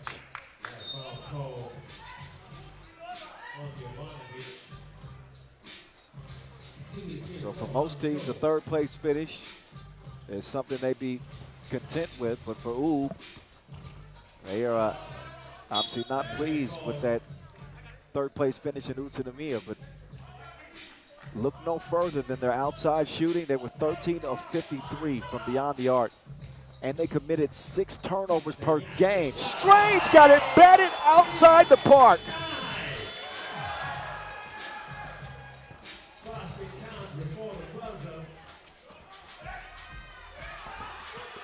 And that one thrown away.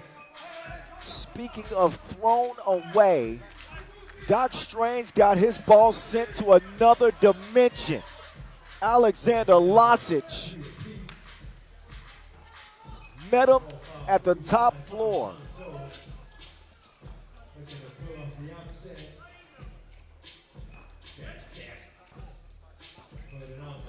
3-3. Oh, Jovanovic. Big trip from Tulane. Brankela. Chance to respond, he can't do it. Barac in the paint, he's got to do something. Drop step. Oh, to the hard way. So that's exactly what Ub had hoped for.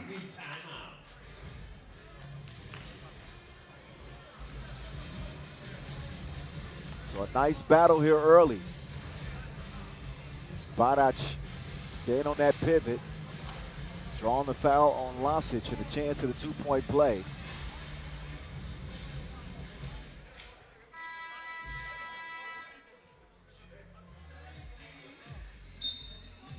Some of the action so far has been back and forth.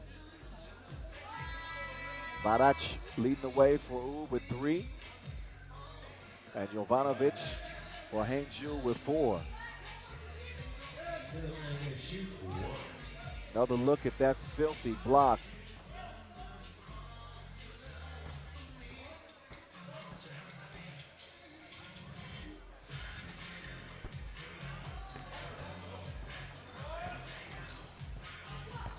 And Lasic to Jovanovic over to Bones. Bones, no hesitation. And a bad miss for him. Doc Strange out at the logo. Running short on time. Just 3.5 to shoot now.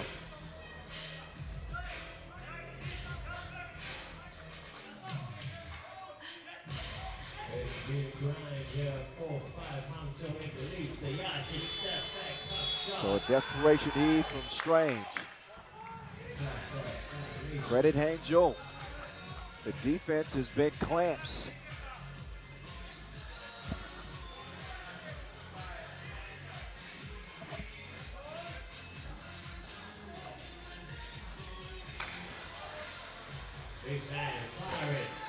So some ill-advised shot attempts coming from both teams and a low-scoring affair.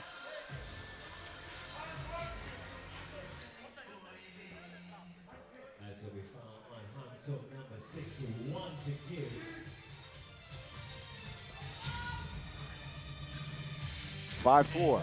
Vračar.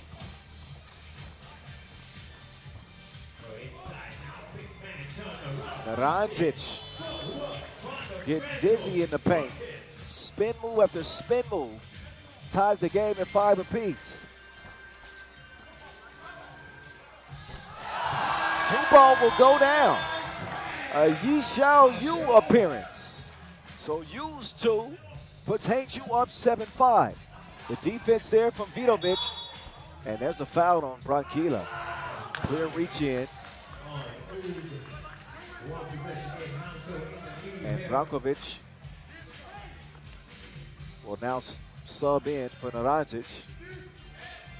Both players on that, again, Champions Cup gold medal team from back in March as Bones starts to attack. Bones and Strange. Shahin trying to hold his ground. He does so.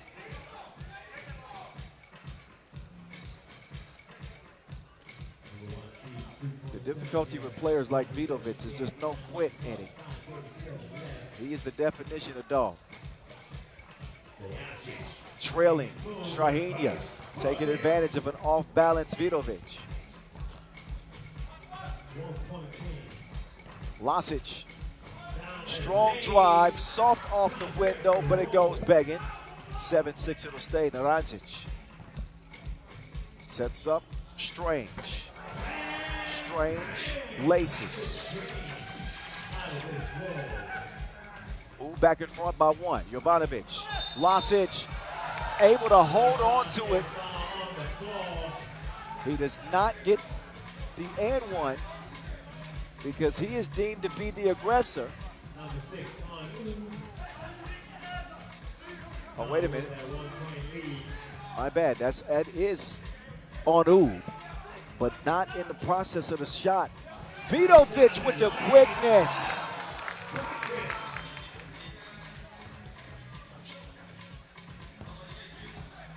Eight up, whipped up top. Naranjic, 2-ball. Lasic will track it down. Decides better of the 2 attempt. Gets it back. 7 to work with. Jovanovic with Vračar defending. Jovanovic, Milos, 2-ball. Strikes iron, saved. What a hustle from Lasic.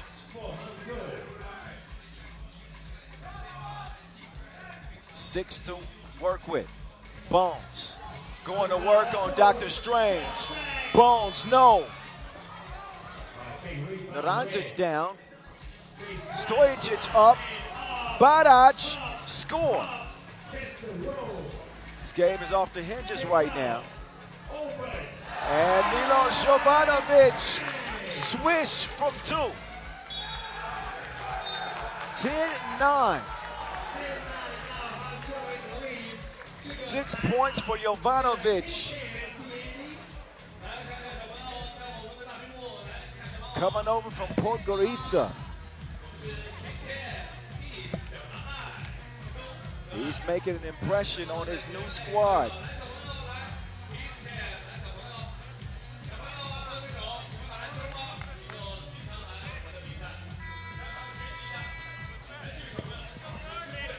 So a 42 degrees Celsius afternoon. Oh, 32, my bad. I misheard the weather report. 32 degrees Celsius. That's still hot. I think that's like 90 degrees Celsius. This game is heating up. Doc Strange with it. Vračar flips it over. Ooh. Very rarely do you see a mental lapse with the shot clock awareness.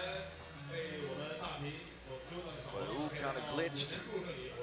They'll turn it back over to this dangerous Hangzhou squad. Lasic, speaking of dangerous, laces it from the left wing, 12-9. Ooh, trailing by 3. Brankovic couldn't sell the foul. U for 2. Back iron, long rebound, goes back to you. Lasic looking for another one.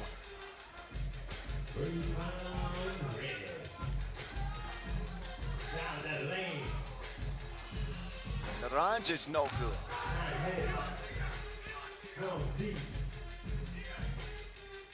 Leading scorer now in possession of the Wilson. Jovanovic having it poked away. Ooh, will touch it last. That'll only leave, let's see, a second. 1.4 to be exact.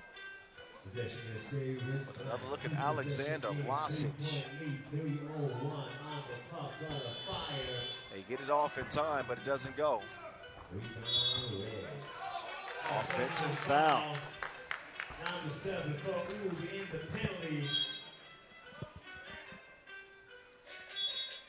And a warning red. Shaheen expressing some frustration.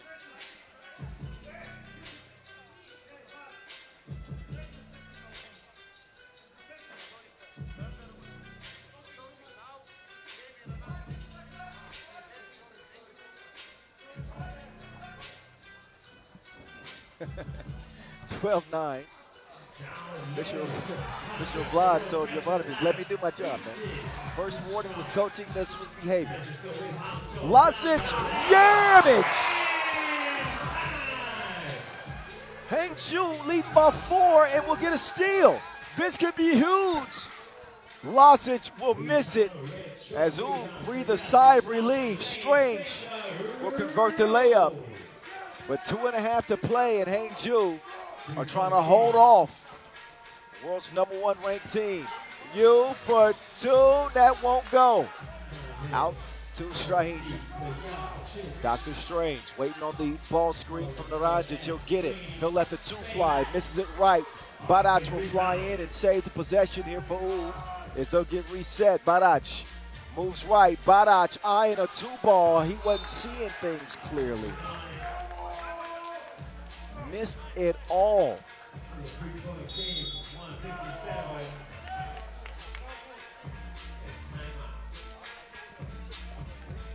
And this new dog pound got some bite to go with the bark.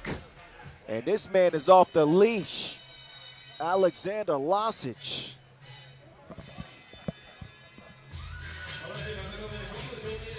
An emphatic throwdown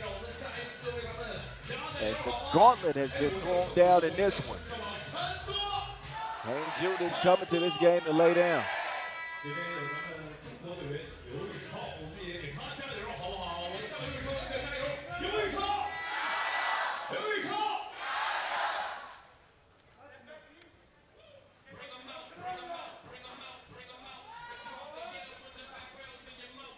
Vidovic to Jovanovic.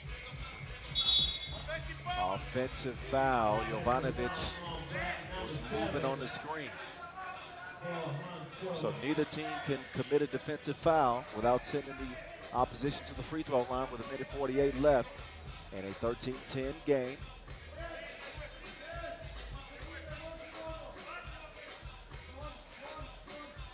No Dejan Majstorovic in this one for Ooh.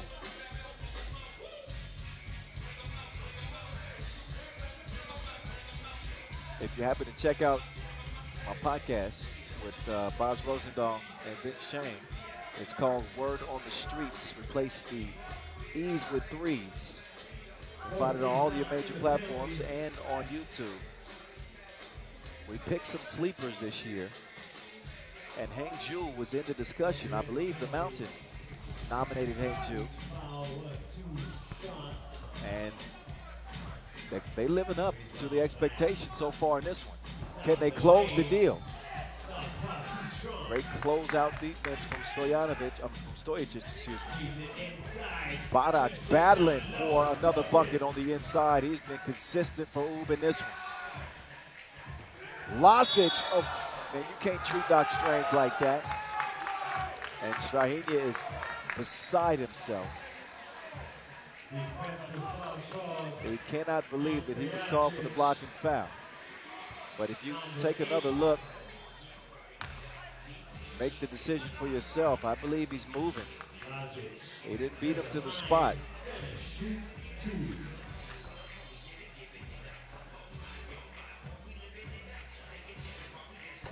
And Lasic knock it down. Lot to like. Alexander Lasic stand at 205. stretch, big. Seen some of the athleticism. Long on that free throw, will get it back. Vlasic with Brankovic to finish. He'll drive hard right, gets to the baseline. And Branquilla able to hold him off that time.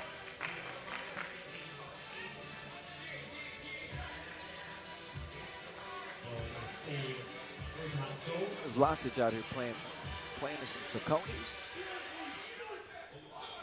Low top pullers or something.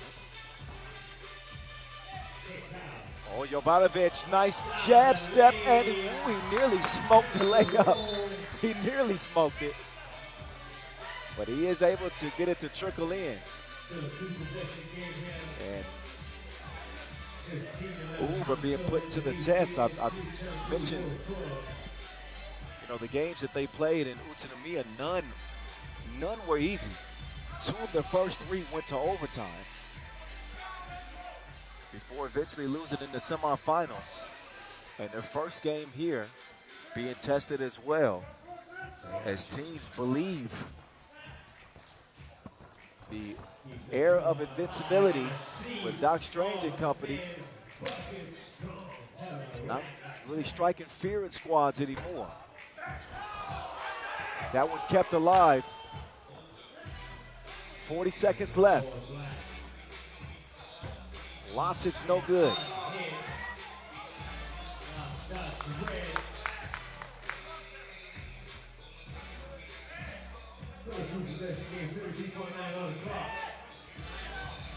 So as good as Marko Brankovic was for Ub and Utsunomiya, he has not scored a bucket in this one.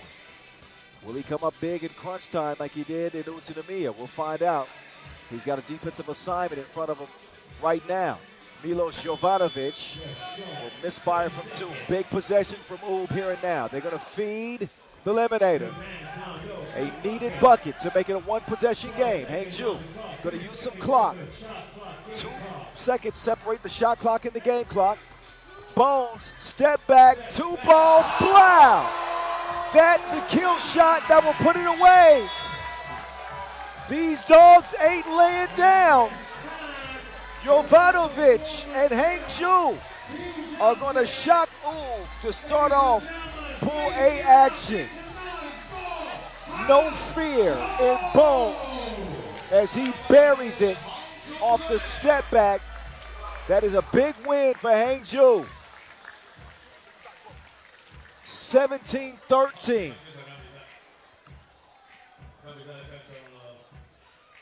So if Ub fans weren't worried before, they might be worrying a little bit now. They have shown some vulnerability. Jovanovic with 12 leads away. That was Bones making a visit to the broadcast booth. That's his way of saying hello, by the way.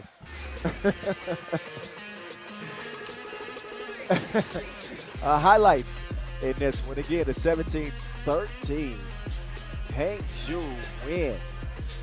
Wowzers. Jovanovic lead the way with 7 points. But a well-rounded effort for the Dog Pound.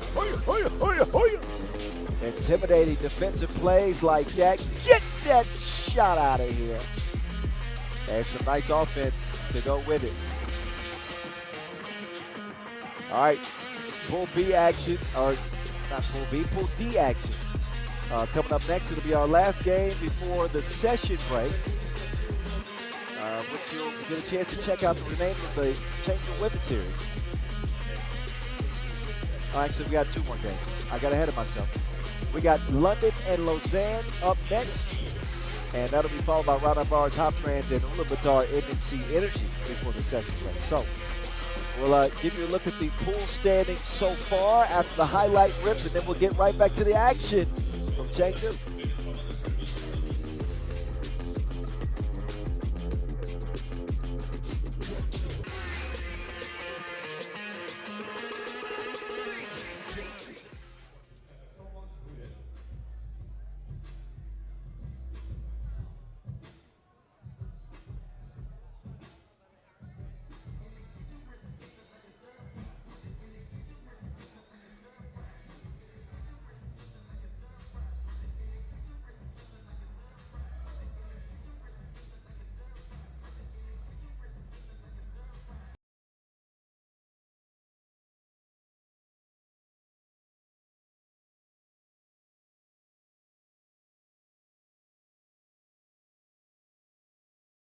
London taking on Lausanne. Introducing first, representing London, number 7, Ryan Landborg. All righty, Ryan Gunnar Landborg of Team London out first. He made a good first impression, I would say, in their opening win. And who decided that they should come out to Sweet Caroline? I'm going to have to look into the team management.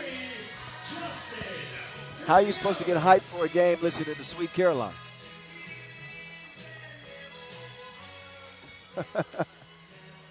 Anyway, Justin Pierce has joined Ashley Hamilton and Landborg. And last but not least, Jerome in the house. I said Jerome in the house. DeRosier completes the quartet. Team London. So, is Lausanne going to enter the Willie Nelson next?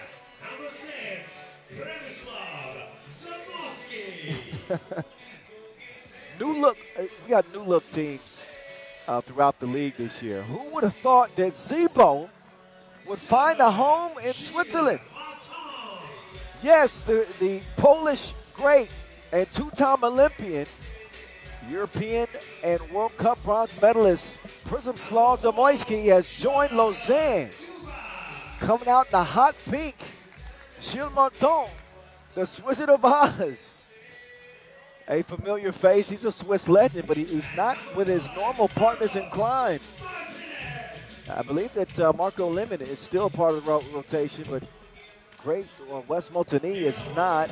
They've also added Fribourg freak Jonathan Dubas and Carlos Martinez, a carryover from last year as well, the silent assassin. So, a new look Lausanne team, man. I am curious. I'll be honest. I was not blown away by the construction of the roster at first. Seeing as though Zibo is 38, 39 now. And, you know, bringing Dubas over. Dubas individually has been a great player, but has not had much team success. But, you know what? Given how good Zibo has looked, I think I want to change my opinion on Lausanne. I think they might be able to make some noise. That opinion might change in the next 10 minutes. There's Justin Pierce. He's more than just a shooter.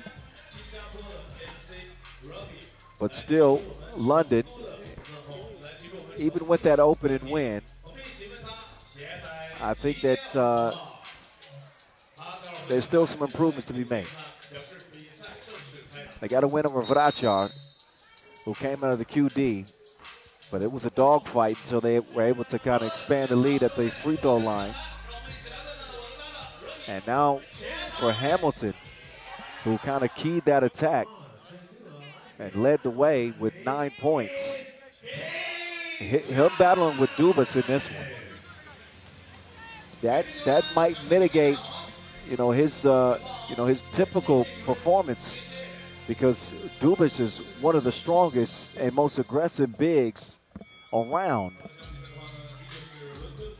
So we will see if Ash Hamilton can be as dominant in this one, or some of the supporting cast can elevate their game for London. They're going to start with a steal. Lausanne, that is. Zibo, his first attempt on the World Tour with Lausanne, goes begging.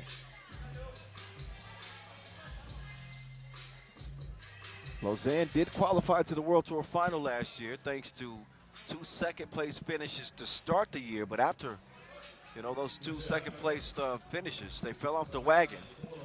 Never finished better than 5th the rest of the year, so that's why they decided to shake things up this season. Speaking of shaking things up, this London team, they got their head coach as Durossier knocks down the 2 is Damon Huffman. So while they gained a great coach, the league is losing one of its best players over the last 7 years. He hasn't officially announced it, but I'm gonna put him under the spotlight. Damon Huffman, who helped lead the USA to their first and only World Cup gold medal. The sharpshooter who scored over 1,000 pro 3x3 points. The defensive menace, the tough man Damon Huffman is retiring from 3x3. Obviously, one of the best basketball minds in the game, and lending those services to London, formerly known as Princeton, by the way. But to see the changing of the guard, it's tough. It's tough for me. But Huffman at nearly 40 now, I can understand it, but we're going to be missing another one of the game's greats. Certainly one of America's best to ever play. This coming on the heels of Jimmer Fredette announcing his retirement last week. So just some 3x3 news for y'all. And a 4-1 game. Coach has got to be pleased with the way London has started this one. Up 3 here. And the kick. Good ball movement. Jerome! That smash was easy. Little double pumpage from Jay Darrow.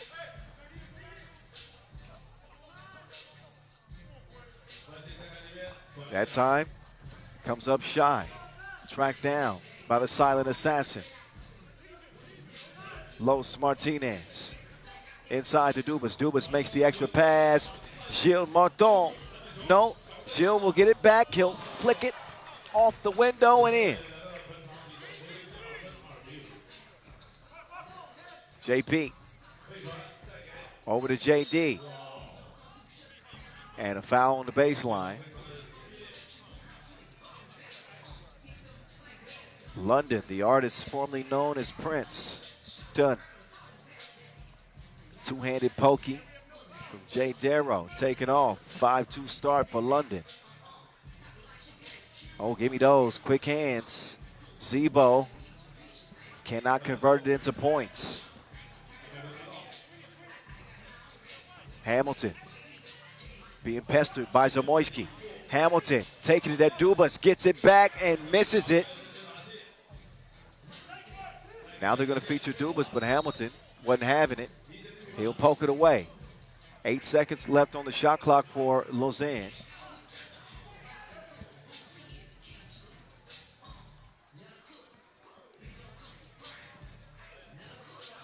Back up top to Gilles. Now Hamilton taking a gamble to try to get the steal.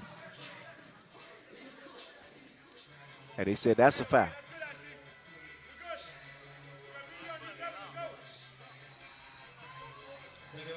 Zebo hands it over. Martinez, Payal from the left wing. If Los gets loose, he's a player that can really heat up from beyond that two-point arc. He didn't shoot it great last year. He saw a drop in his two-point percentage to 23%. But in 2023, he was a near 40% two-point shooter. Hence the nickname Silent Assassin. He don't say much. He let his game do the talking. 5-4, Pierce.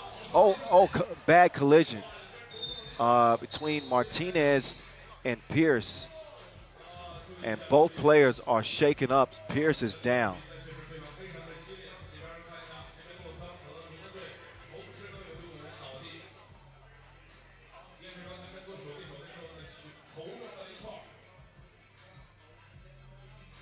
Pierce is still visibly shaken up, as is Martinez. And he's saying we need to look at that. But we are both going to see it again. Oh, yeah. That was a cranium collision.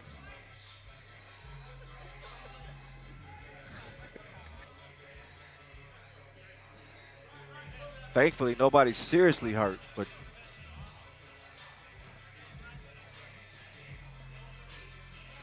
we get back to the action nonetheless. 5-4 contest. Martinez Oh, and maybe his head ain't so clear yet.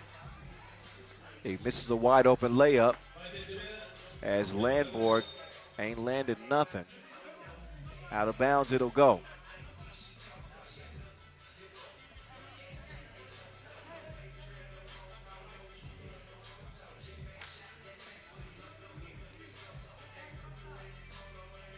Back up top to Martinez. Carlos this time, he gets it to go. Hamilton. Has he? Hamilton to the crib.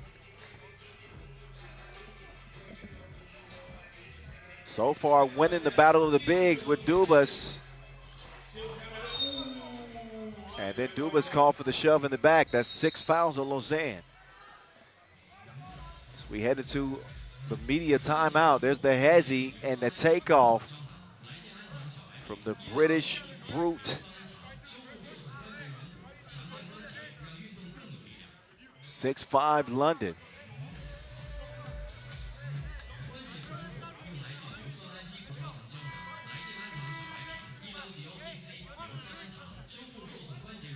Some of the highlights in this one.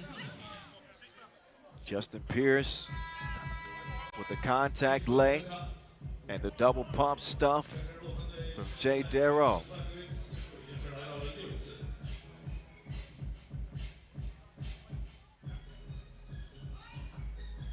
.638 on the game clock as we get back to it.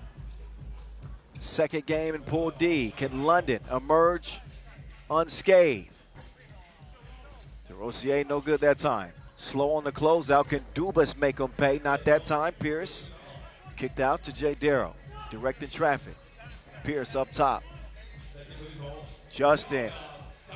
Soft entry pass to Jay Darrow. Martinez off the iron. Somehow it finds its way back to him, and Dubas will elevate. Dossier to Pierce. Uh-oh.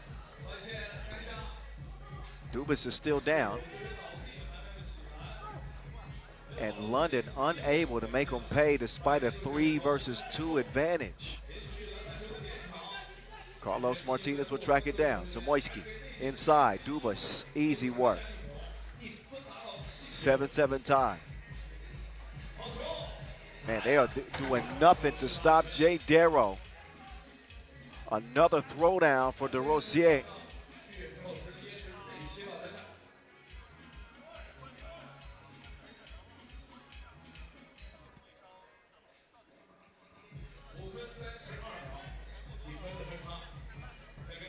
Here comes the kick out.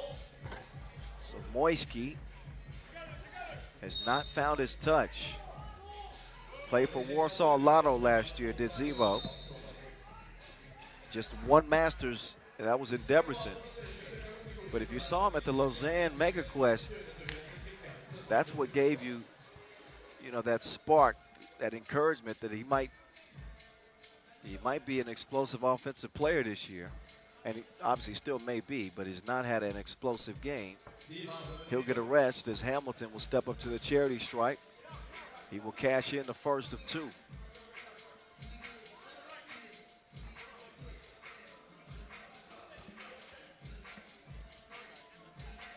And Hamilton makes it a 3-point lead for London. The Wizard of Oz wheeling and dealing to the cutting. Martinez.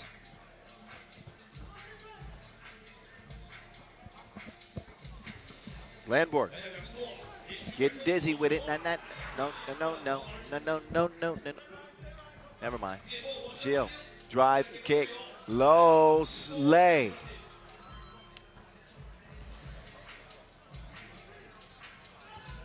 Down to a 1-point contest. There's a 17-footer from Landborg. Gets it to trickle in. Martinez. What a find. Martinez will convert the layup, or Martin, off the Martinez assist. DeRosier no good that time. Now he's got to try to defend Gilles, and he'll volunteer a foul instead of potentially getting embarrassed.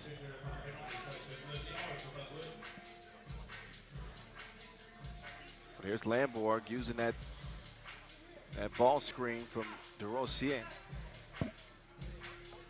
Gets it to fall. 11-10 contest. Dubas, who's been fairly quiet in this one.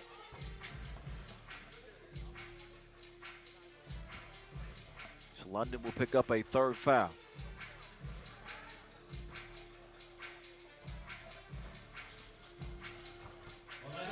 Strong drive, Dubas putting the pressure on Hamilton. Gets the whistle.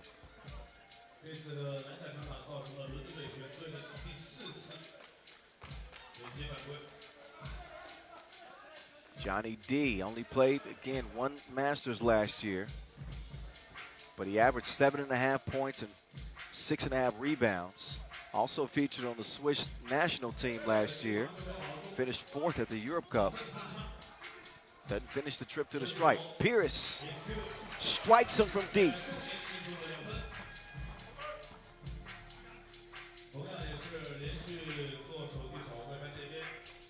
Martinez taking him to the deep end.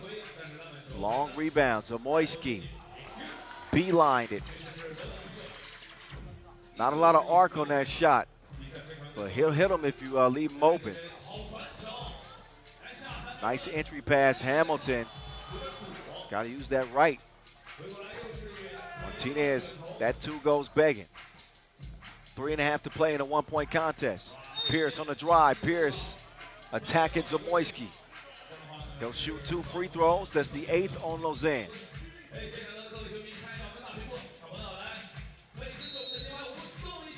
They'll shoot those free throws after our last media timeout.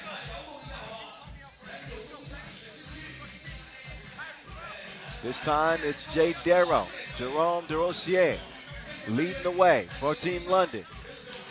He and Ash Hamilton doing the heavy lifting. But London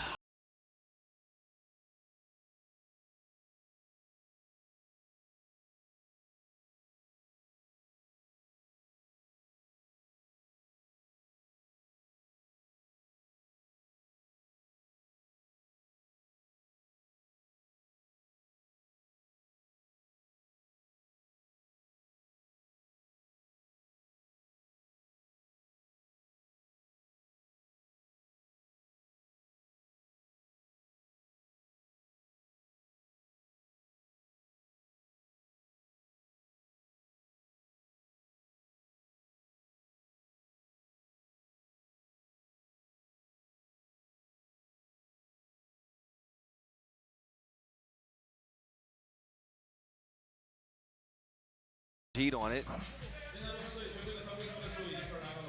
Wonder if London deflected it or not. They did not.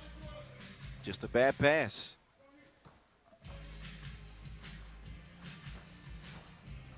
Jay Darrow to Pierce.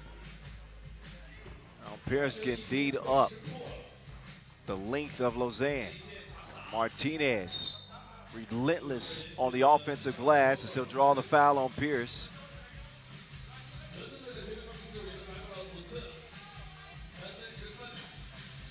Foul number 5 on White. Zebo from the logo. Driving strong left. And Pierce rotates, but too much contact on that shot attempt. That'll put Zamoyski on the line.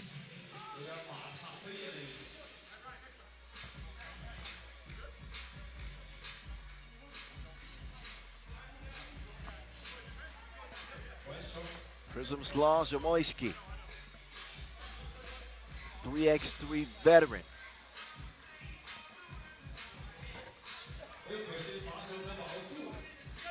No good at the line, and 14-12 will stay.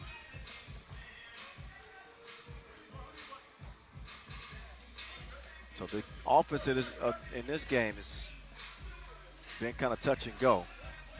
Screeching to a halt now. So either of these teams regain the touch. Pierce leaves his feet and turns it over.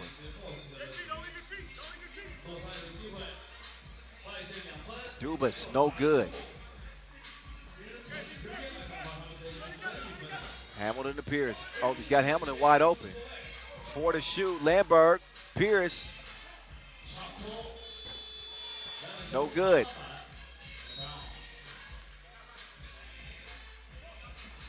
So neither team finding easy offense in the second half of this 10-minute sprint. And London find themselves in another tight one. Shield sneaks it up to the rim, missed it. Dubas, give me that and you take this. Bump and the bucket for Johnny D.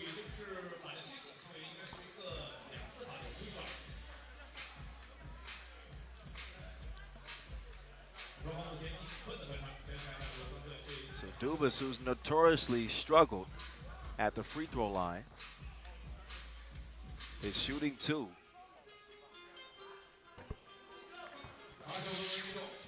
And he's up to 5 points in this game.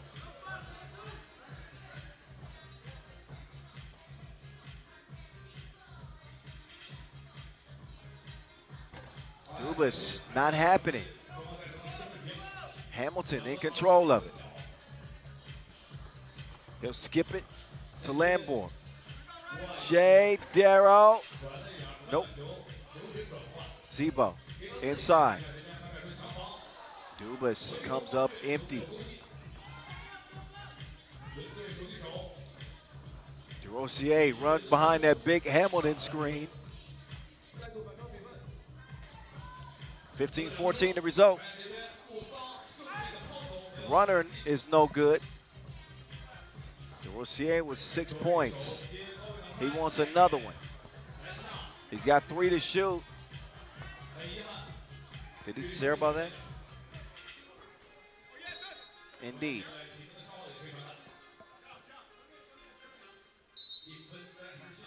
Minute 37 left. We got an out-of-bounds challenge coming from London.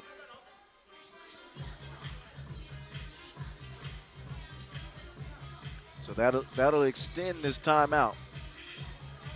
And neither one of these teams is mad at that. A little bit more time to breathe.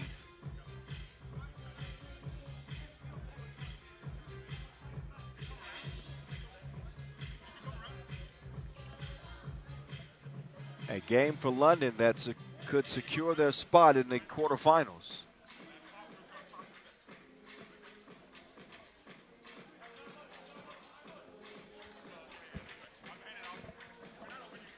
That is if they can hold on. Closer look at the replay. The decision is the challenge is lost. So it will be Lausanne ball. And no more chances to challenge the rest of the way for London.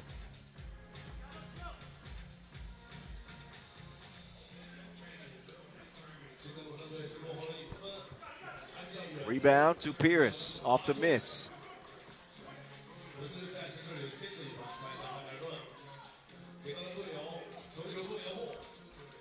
Pierce now. No, ran out of time. So neither team establishing any rhythm. Not a very fluid offensive performance for either one of them with a minute 18 left.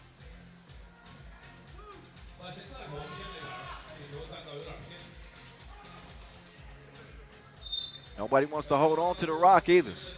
Careless passes, risky passes. Both squads looking fatigued.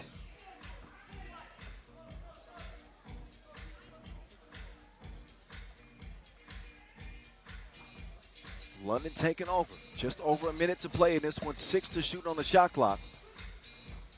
Pierce to DeRosier. No.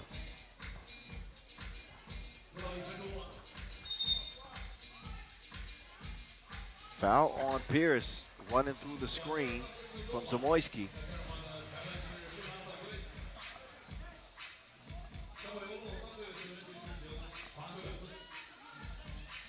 Trip to the free throw line for the men in pink.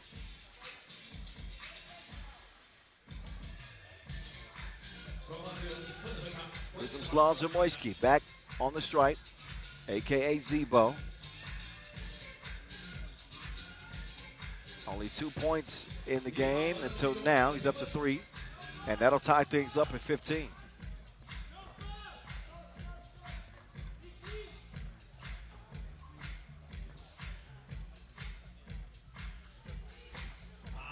Second goes begging. Hamilton, he'll corral it. Clears it himself. 50 seconds left. Oh, a lot of contact. I don't know if it was his own teammate or the contact caused by Lausanne. He will get the whistle regardless. Oh, that most certainly a foul. Dubas chest checked him and then acted like he didn't do nothing. Hamilton consistent at the line. He had 9 points in the opener. He's got 4 in this one. A fifth would put London in front by 2. And that will go.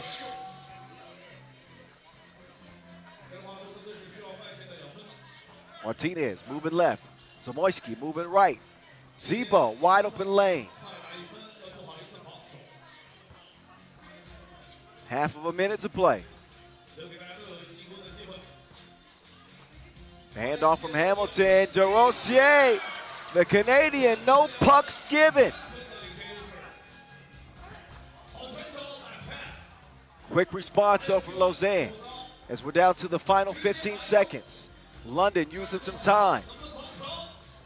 Jay Darrow shovels it to Hamilton, is broken up. Johnny Dubas off the bank. Tie game, DeRosier can't hit it. In a game that looked like it was London's for certain is going to overtime.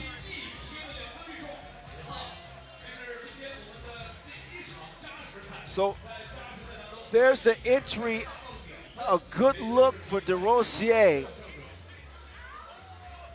but he's unable to convert it.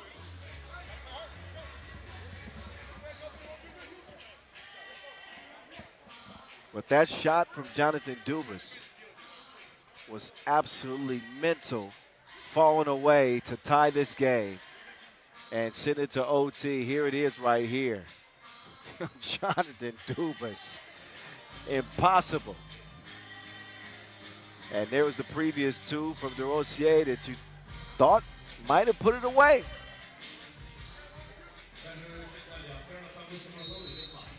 It's a 10-minute sprint for a reason. Actually, this will be more than 10 minutes. We're in OT. First team to score 2 in the extra period wins it. Zamoyski's been clutch. Martinez does not hit it from the right wing. Ulaanbaatar. It's London's turn. Pierce, aggressive attack. Keeps it alive. Ulaanbaatar, wait a minute. Shot clock violation.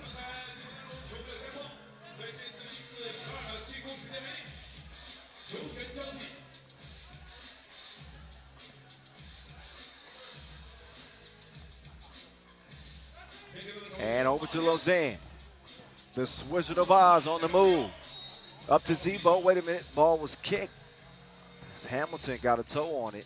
Fresh 12-second shot clock for Lausanne as they will substitute Dubas in. The hero of regulation for Lausanne. As Zamoyski looks for some space. Zebo. Johnny Duba. No.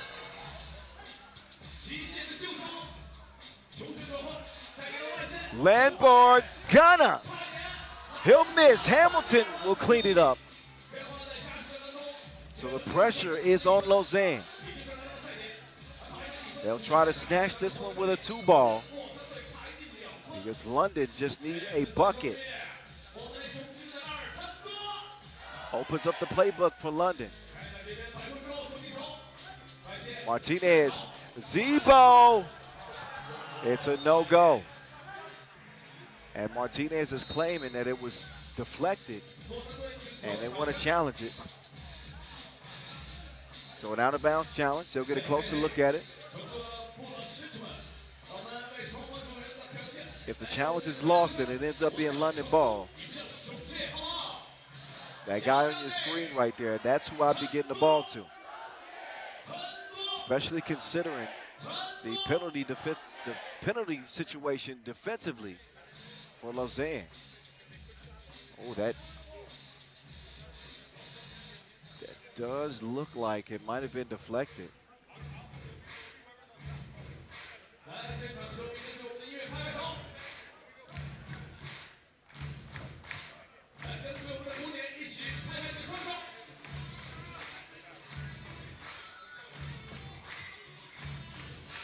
Few looks at that at the scores table.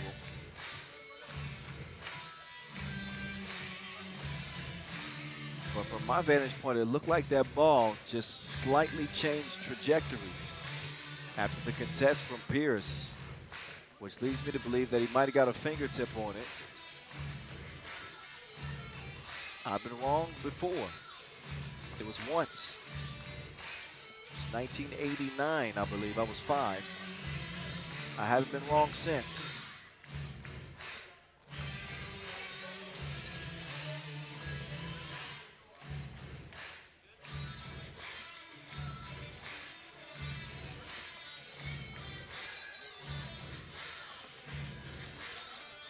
So it looks like the officials are nearing a decision. A crucial call here in OT.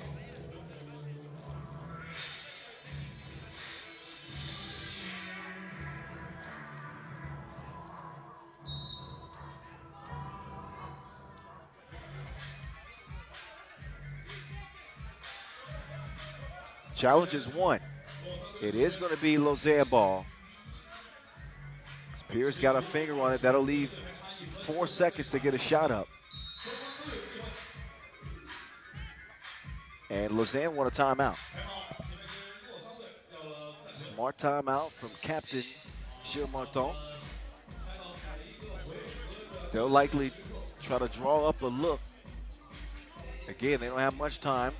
4 seconds.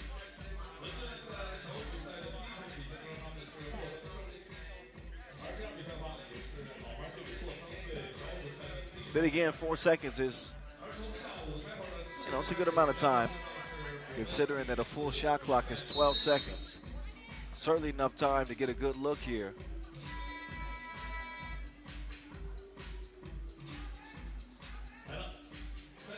With London in front, can Lausanne steal it from behind in OT? Martinez, no, the tip doesn't go. Zamoyski.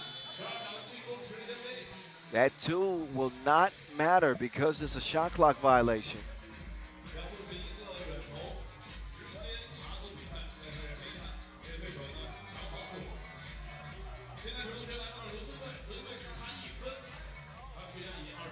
Or at least I don't think that hit the rim. They didn't touch any iron.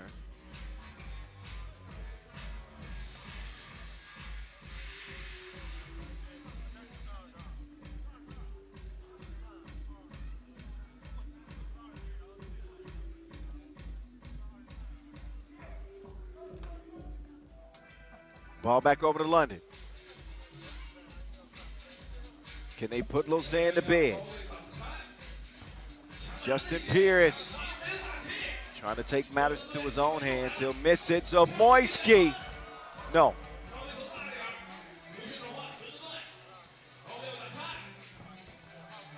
Oh, step back. Lamborg couldn't hit it though. Zamoyski will take the scenic route up to Dubas. Dubas to Los. Martinez. Zipo. No.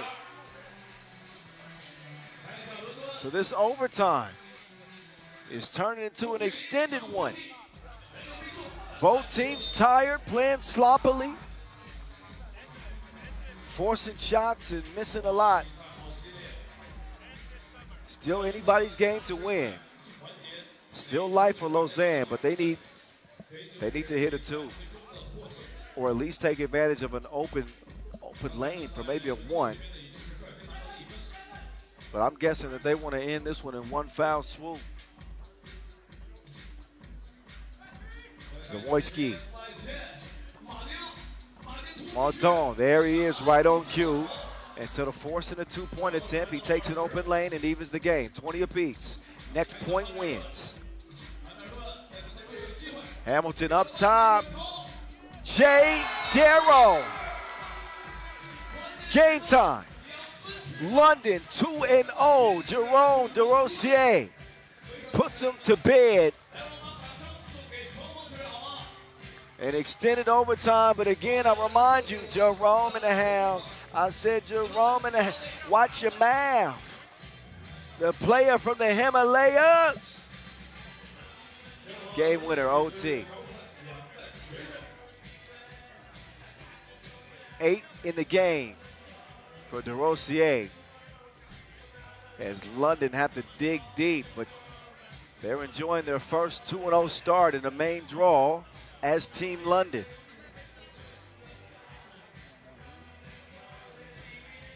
So we'll have one more 10-minute sprint again before we get to that session break.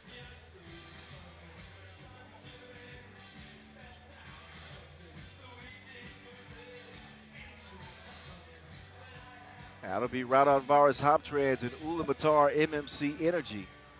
Pool C action coming your way quickly. So stick around.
Taking on Ulaanbaatar MMC Energy. We are back indeed, aren't we? Raudondvaris Hoptrans and Ulaanbaatar MMC Energy. Raudondvaris Hoptrans didn't have to waste much energy in their opening victory. It was a snooze fest as they absolutely destroyed Sagamihara. Behind 8 points each from Ivaldis Jalgis and Aurelius Bukeles. They'll look to do the same here against a tough Mongolian team that has made some roster changes. You'll see those here in a bit, but Sharunas Vangelis and Flight Mode, Modestus Kumpis, they'll take the court first. Again, there's Evil Knievel. Did a lot of his damage on the inside in their opener, utilizing that size advantage that they typically possess. I don't think they will have a size advantage in this one. And Bukeles will have a couple of premier defenders to try to slow him down. We'll see if the Lithuanian can continue to dominate. It's Raudondvaris Hoptrans eye a 2-0 record.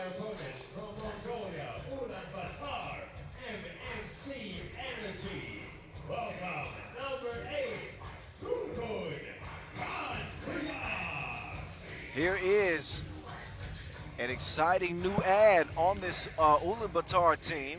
Saw him at the Asia Cup this year. I call him the Mongoliath. Dolgun Gonkayag. Making his World Tour debut here in yellow. Of course, we know Ulaanbaatar, Groot. He's become an excellent utility player over the years, reliable, consistent. And of course, one of two Mongolians. See what I did there? Mongolians.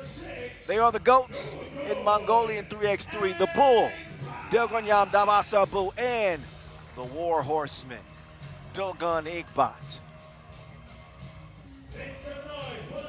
Team Ulaanbaatar, MMC Energy. A 13-21 record last year in 13 events, which isn't great, but they did enough to qualify as one of the 12 best teams in the world to compete at the World Tour Final. Their year last season was highlighted by semifinal runs in Manama and Shanghai, but they want to taste their second ever Masters victory, and they want to do it here to start 2025.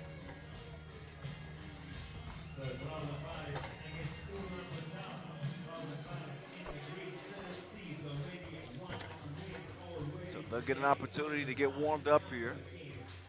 You notice the absence of Anand Ariambol, the archer, not playing in this one. Ulaanbaatar decided to go with a more sizable matchup. You do wonder where the two-point shooting will come on this version of Ulaanbaatar's team.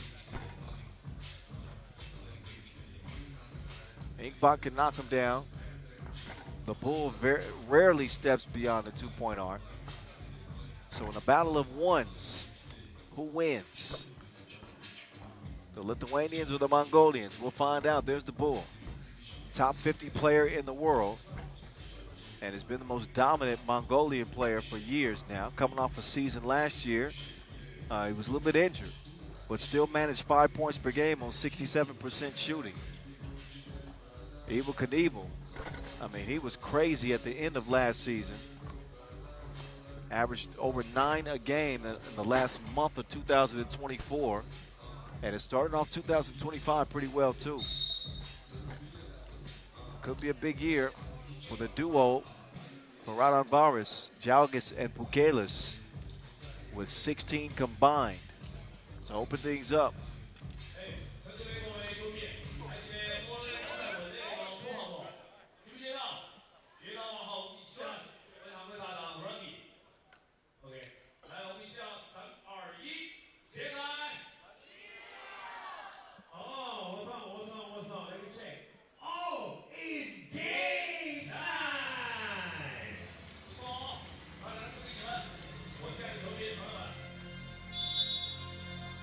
Here we go, we're underway. Pool C action with Raudondvaris and Ulaanbaatar. 2-ball, not strong enough from Pukelis, the war horseman. Dolgun Igbot, his pass is broken up on the inside. Both teams representatives at the World Tour Final last year. Raudondvaris Hoptrans with the better body of work overall. Ulaanbaatar and Ulaanbaatar know where to go with it, but outside, Davasabu noticeably thinner this year. Also with a new haircut. He'll knock down the 2. Oh, what a scoop from Evel Knievel. Falling away. He's able to flip that one up and in as the bull will attack flight mode. And he just took some of the air out of flight mode, dropping that big shoulder. Pukelis prevented from getting to his spot. And he's actually whistled for the offensive foul. I was wondering where the two-point shooter was going to come from for Ulaanbaatar. And Davasambu has answered that question. Dolgun Igbot. So the Mongolians, the dynamic duo of the bull and the war horseman, have gotten things started with a couple of 2-balls. A 5-1 start for Ulaanbaatar MMC Energy. Gobis, cross court to Vangelis. Steps back and knocks it down. Take him off the to-do list. So he gave Mongoliath a stroke. He wants to give him another stroke. Strong rebound. Igbot inside. Foul on the floor.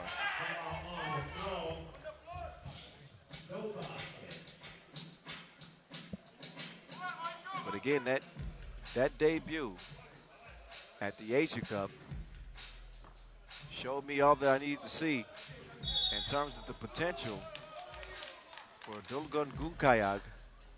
Again, the new ad, wearing number 8 in yellow.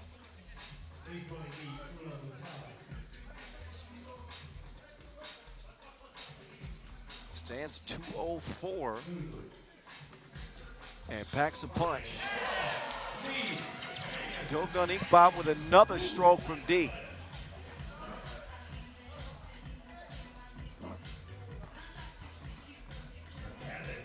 And Bukalis coming up empty on the inside.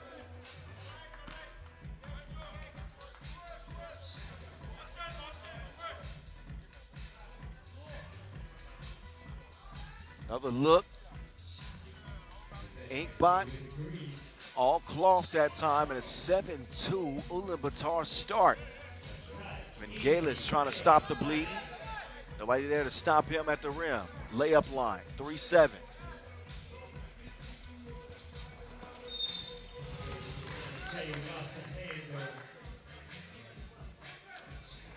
Just scratching the surface here.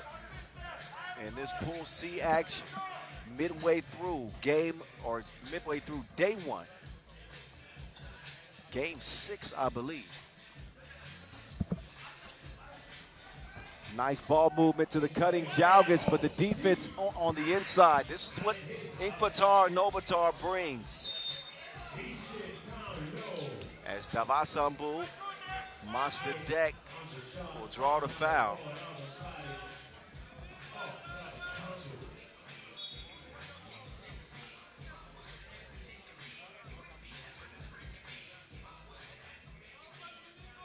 Substitution made. Kupis getting his shoelaces together as Vangelis will defend up top. The Bull. Offensive foul called on Group.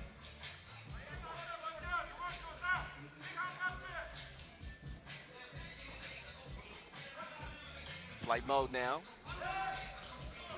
Leaves his feet. Jalgis runs into trouble. How can he get past Mongoliath? No choice but to foul there. Jalgis will make his way to the line.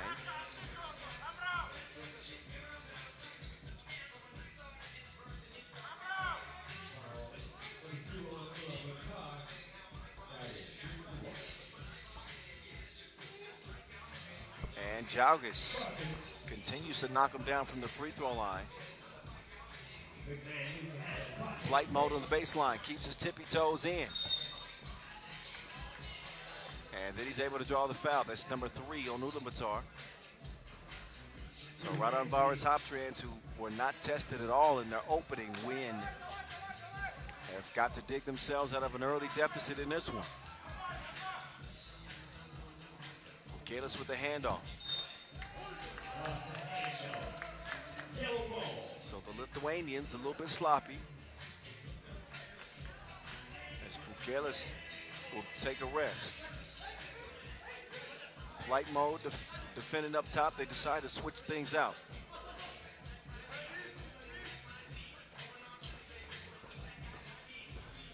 Here comes Dogun to Dogun.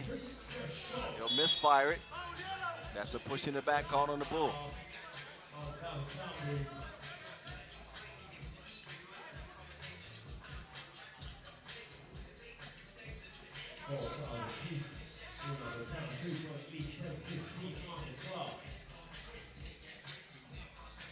To the elbow they start. Bukalis and Vangelis. So both teams committing offensive fouls and turnovers. Back-to-back possessions. for Raudondvaris.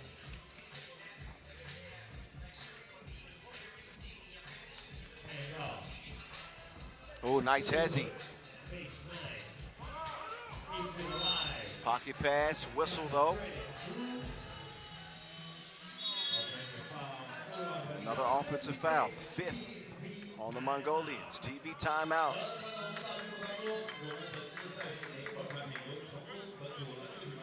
Chengdu Masters. First regular season Masters of the year after the Utsunomiya opener.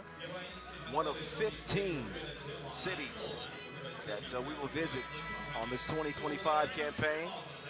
Celebrating our 10th anniversary playing 3x3 here in Chengdu. We got World Tour action. We got Women's Series action.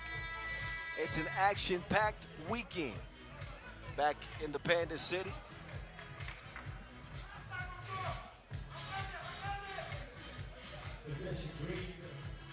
We'll find out during the session break who's going to be our first Women's Series stop winner this year.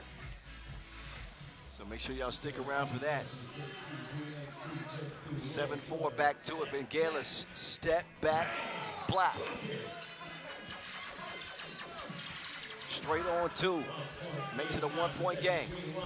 Jalgis on the beeline to the rim. Nice drop step work as he scoops that one up and in. ISO game. Namasambu makes the extra pass. And 2 goes begging. 7-7 tie. Raudondvaris have come alive. Flight mode. The elevated finishes on the baseline as Raudondvaris have stormed in front. But not for long. Calling the bull for a reason. Jalgis trying to lull him to sleep. What a beautiful contortioning layup. The bull is on the charge. Gets no bucket that time. Flight mode with the speed advantage. He wants to slow things down. Kopis to Jalgis. Jalgis! Stronger than a crowbar, this one is. And a nice knockdown from Ulaanbaatar. Action starting to pick up here. 10-10. Jalgis putting him on suspension. It's more like detention. Punishing the young gun. And then Jalgis with a fatigue foul.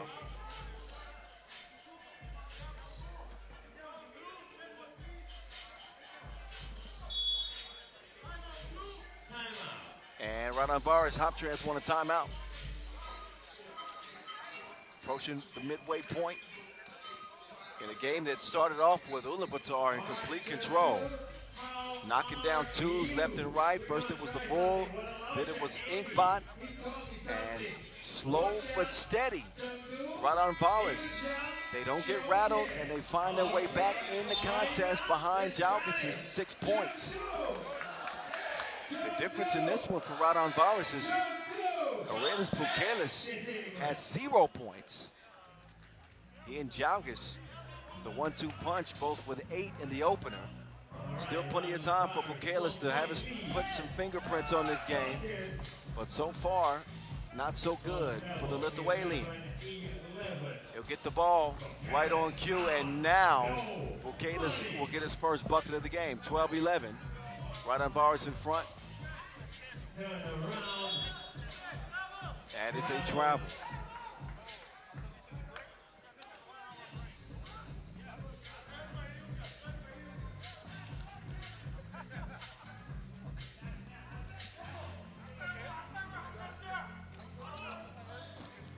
Jalgis making his move.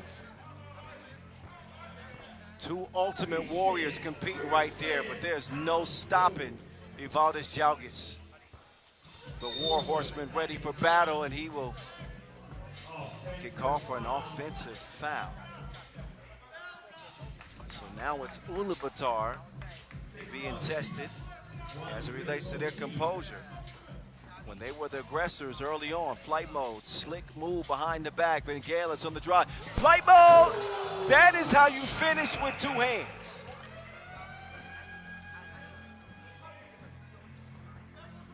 He had a reverse dunk missed in the opening 10-minute sprint. He gets some redemption. And now he gets the rock.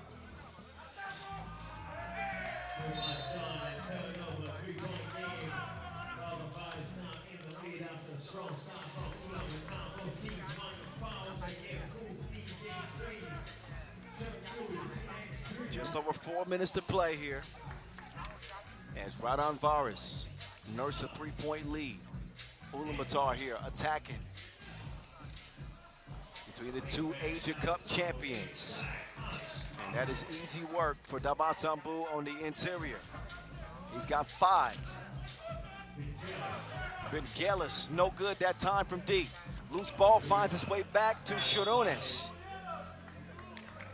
And I believe that is the 7th foul now on Ulaanbaatar. That one called on Inkbaatar, Nolbaatar.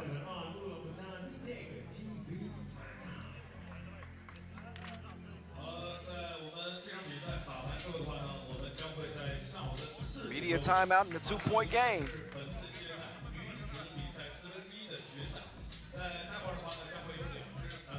A lot of good ones still coming later on today. We'll see a massive game between Oob and Basketball, formerly known as Sankpali. Still haven't seen the dynamic duo of Batman and Robin for Chongming. So we'll see them on the second portion of the day. So definitely some games to circle on the schedule. Jalgis has that free throw dialed in.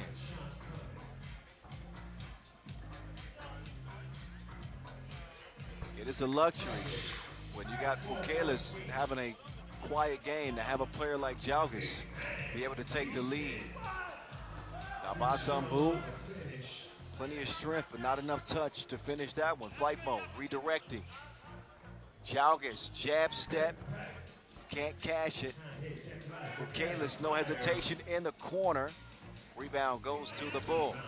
The War Horseman on the run.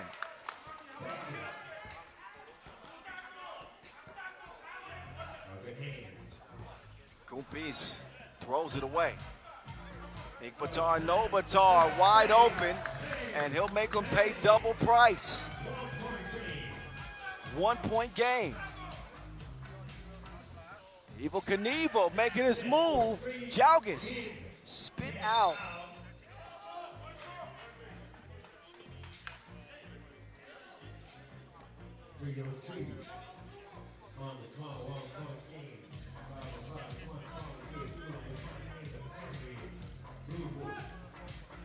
Dabasambu. Inkbot drops it off. Easy for Dugun.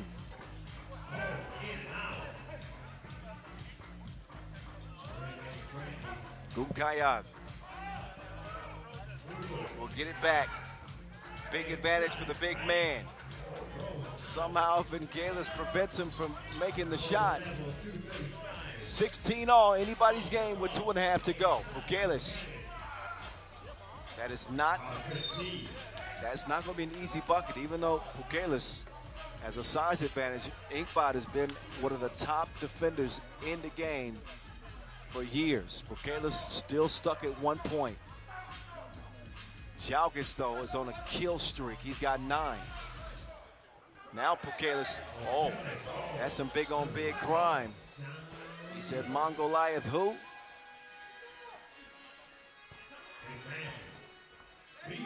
Hey, that is bully ball from the Bull. 17-17. Jalgis spinning, scoring. They can't do nothing with Evel Knievel. Mongoliath in the paint. Right back at you. The Lithuanian decides better of it. Uh-oh, interception. He gives it down. The Bull lost it. He drops his horns. Playing hot potato with it. And Ulaanbaatar ends up converting it into a score. Minute 20 in this Pool C thriller. And Inkbatar Nobatar gets called for that foul. He slings Bukelis to the floor, and also a warning for behavior on Ulaanbaatar after. Let's just see how that last play, well, maybe a little bit acted.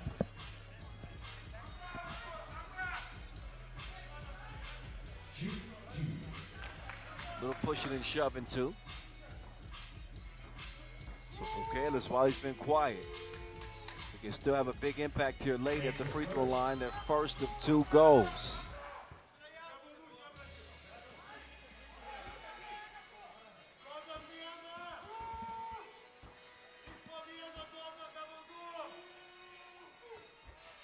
And the second one will put Raudondvaris in front. Now Ulaanbaatar could win it with a 2. The War Horsemen. Dogun to Mongol Lion. High rebound. Dogun, 2-ball, missed. Big rebound. Mongol Lion can't hit it. What an effort on the offensive glass for Ulaanbaatar. And the question is, can they survive?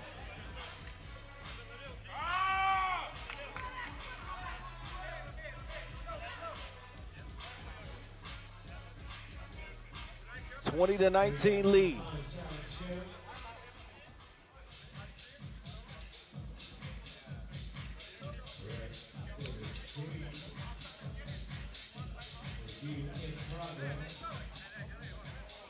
This one's been fun to watch. You can take a look at the out-of-bounds challenge.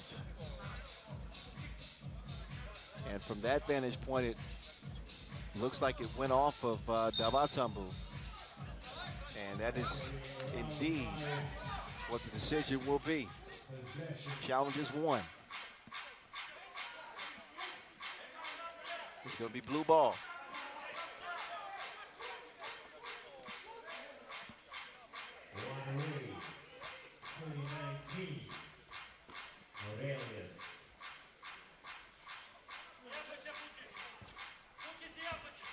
Flight mode. Oh, lost the handle on it. That would have won the game.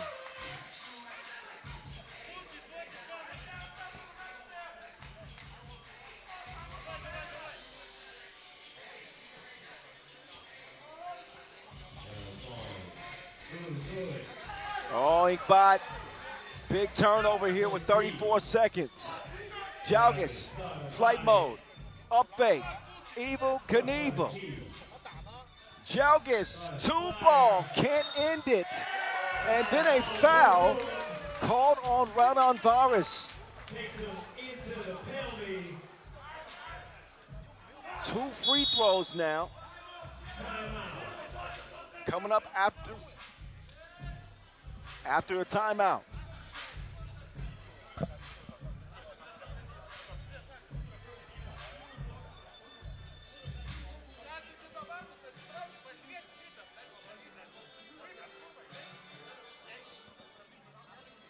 So things getting heated in that Raudondvaris Hoptrans huddle.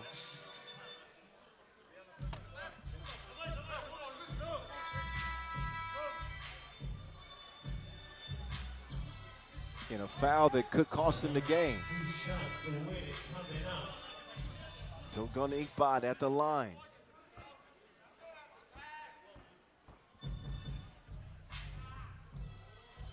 Oh, man. Inkbot with 6 in the game.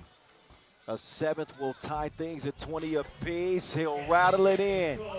23 seconds left. Next point, wins it. Flight mode. On the cut. Bukelis and Jalgis share it. Jalgis driving. Drop step. Fall away. Misses. Bukelis is able to track it down. 7 seconds to shoot. The Lithuanian. Bukelis gives it to flight mode. Final second, flight mode can't hit it. We go to overtime.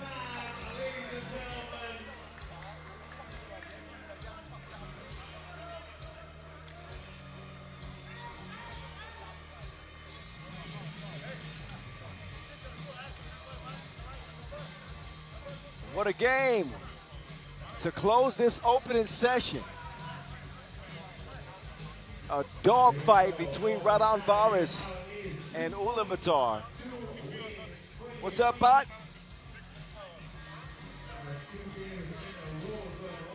So it was Ulaanbaatar who jumped out to that early lead thanks to the sharp shooting of Vinkbot and the Bull, and have built a 5-point lead early. Raudondvaris stormed back and take the lead, only to see it taken back by Ulaanbaatar, and then neither team could separate themselves late. First to score 2 in OT. Bukelis tracks it down. Kupis over to Bukelis. Off the glass, misses. Inkbot, the War Horseman. No good. Oh, nice spin move from Jalgis, runs into trouble. And no choice but to foul. The reach-in called on Dabasambu. Now Jalgis has got to compose himself. He's a career 55% free throw shooter. They need 2 here in OT. He misses the first.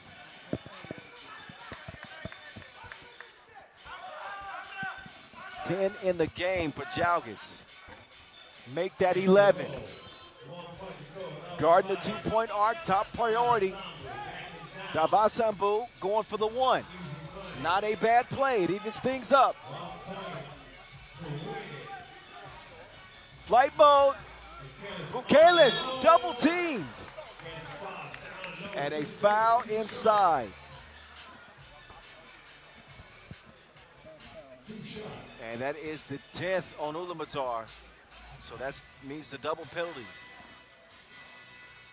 So even if Bukelis misses both free throws, possession will go to Raudondvaris. So the chances for Ulaanbaatar have dwindled. Bukelis, he has ended this thing in OT. What a game that was. Raudondvaris Hoptrans stay undefeated. But they had to fight the Mongolian Warriors to emerge out of that one. 22-21 in OT. Raudondvaris 2-0. Their work is done for the day.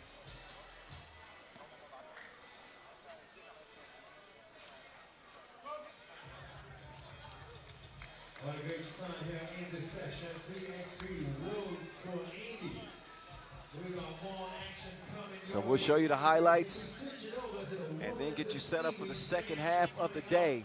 That one is time at 4 p.m. Netherlands taking on Mongolia. So we, wow.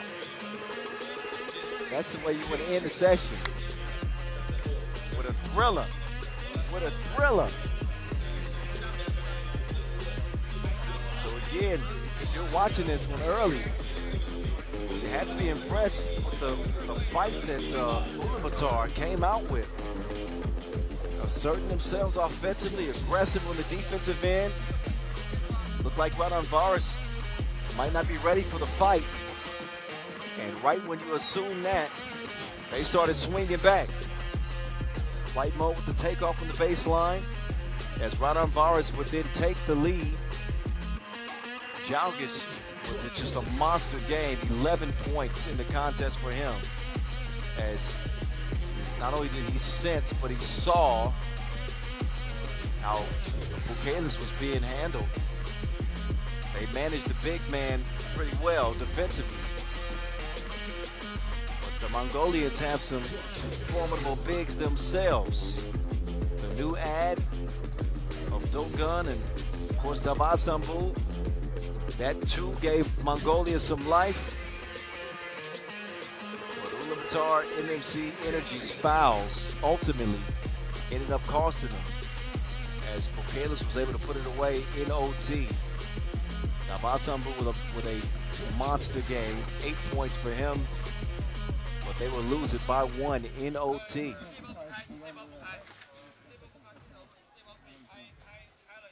So we will now take our session break. We'll be back at 8:25 local time, so about 5 hours from now. But in the middle of the break, make sure you stick around because the conclusion of the Women's Series opener going down here in Chengdu, that's next up on the schedule. So stick around for that. Support the ladies. And we'll get back to the World Tour Chengdu opener later today, 8:25. See you then.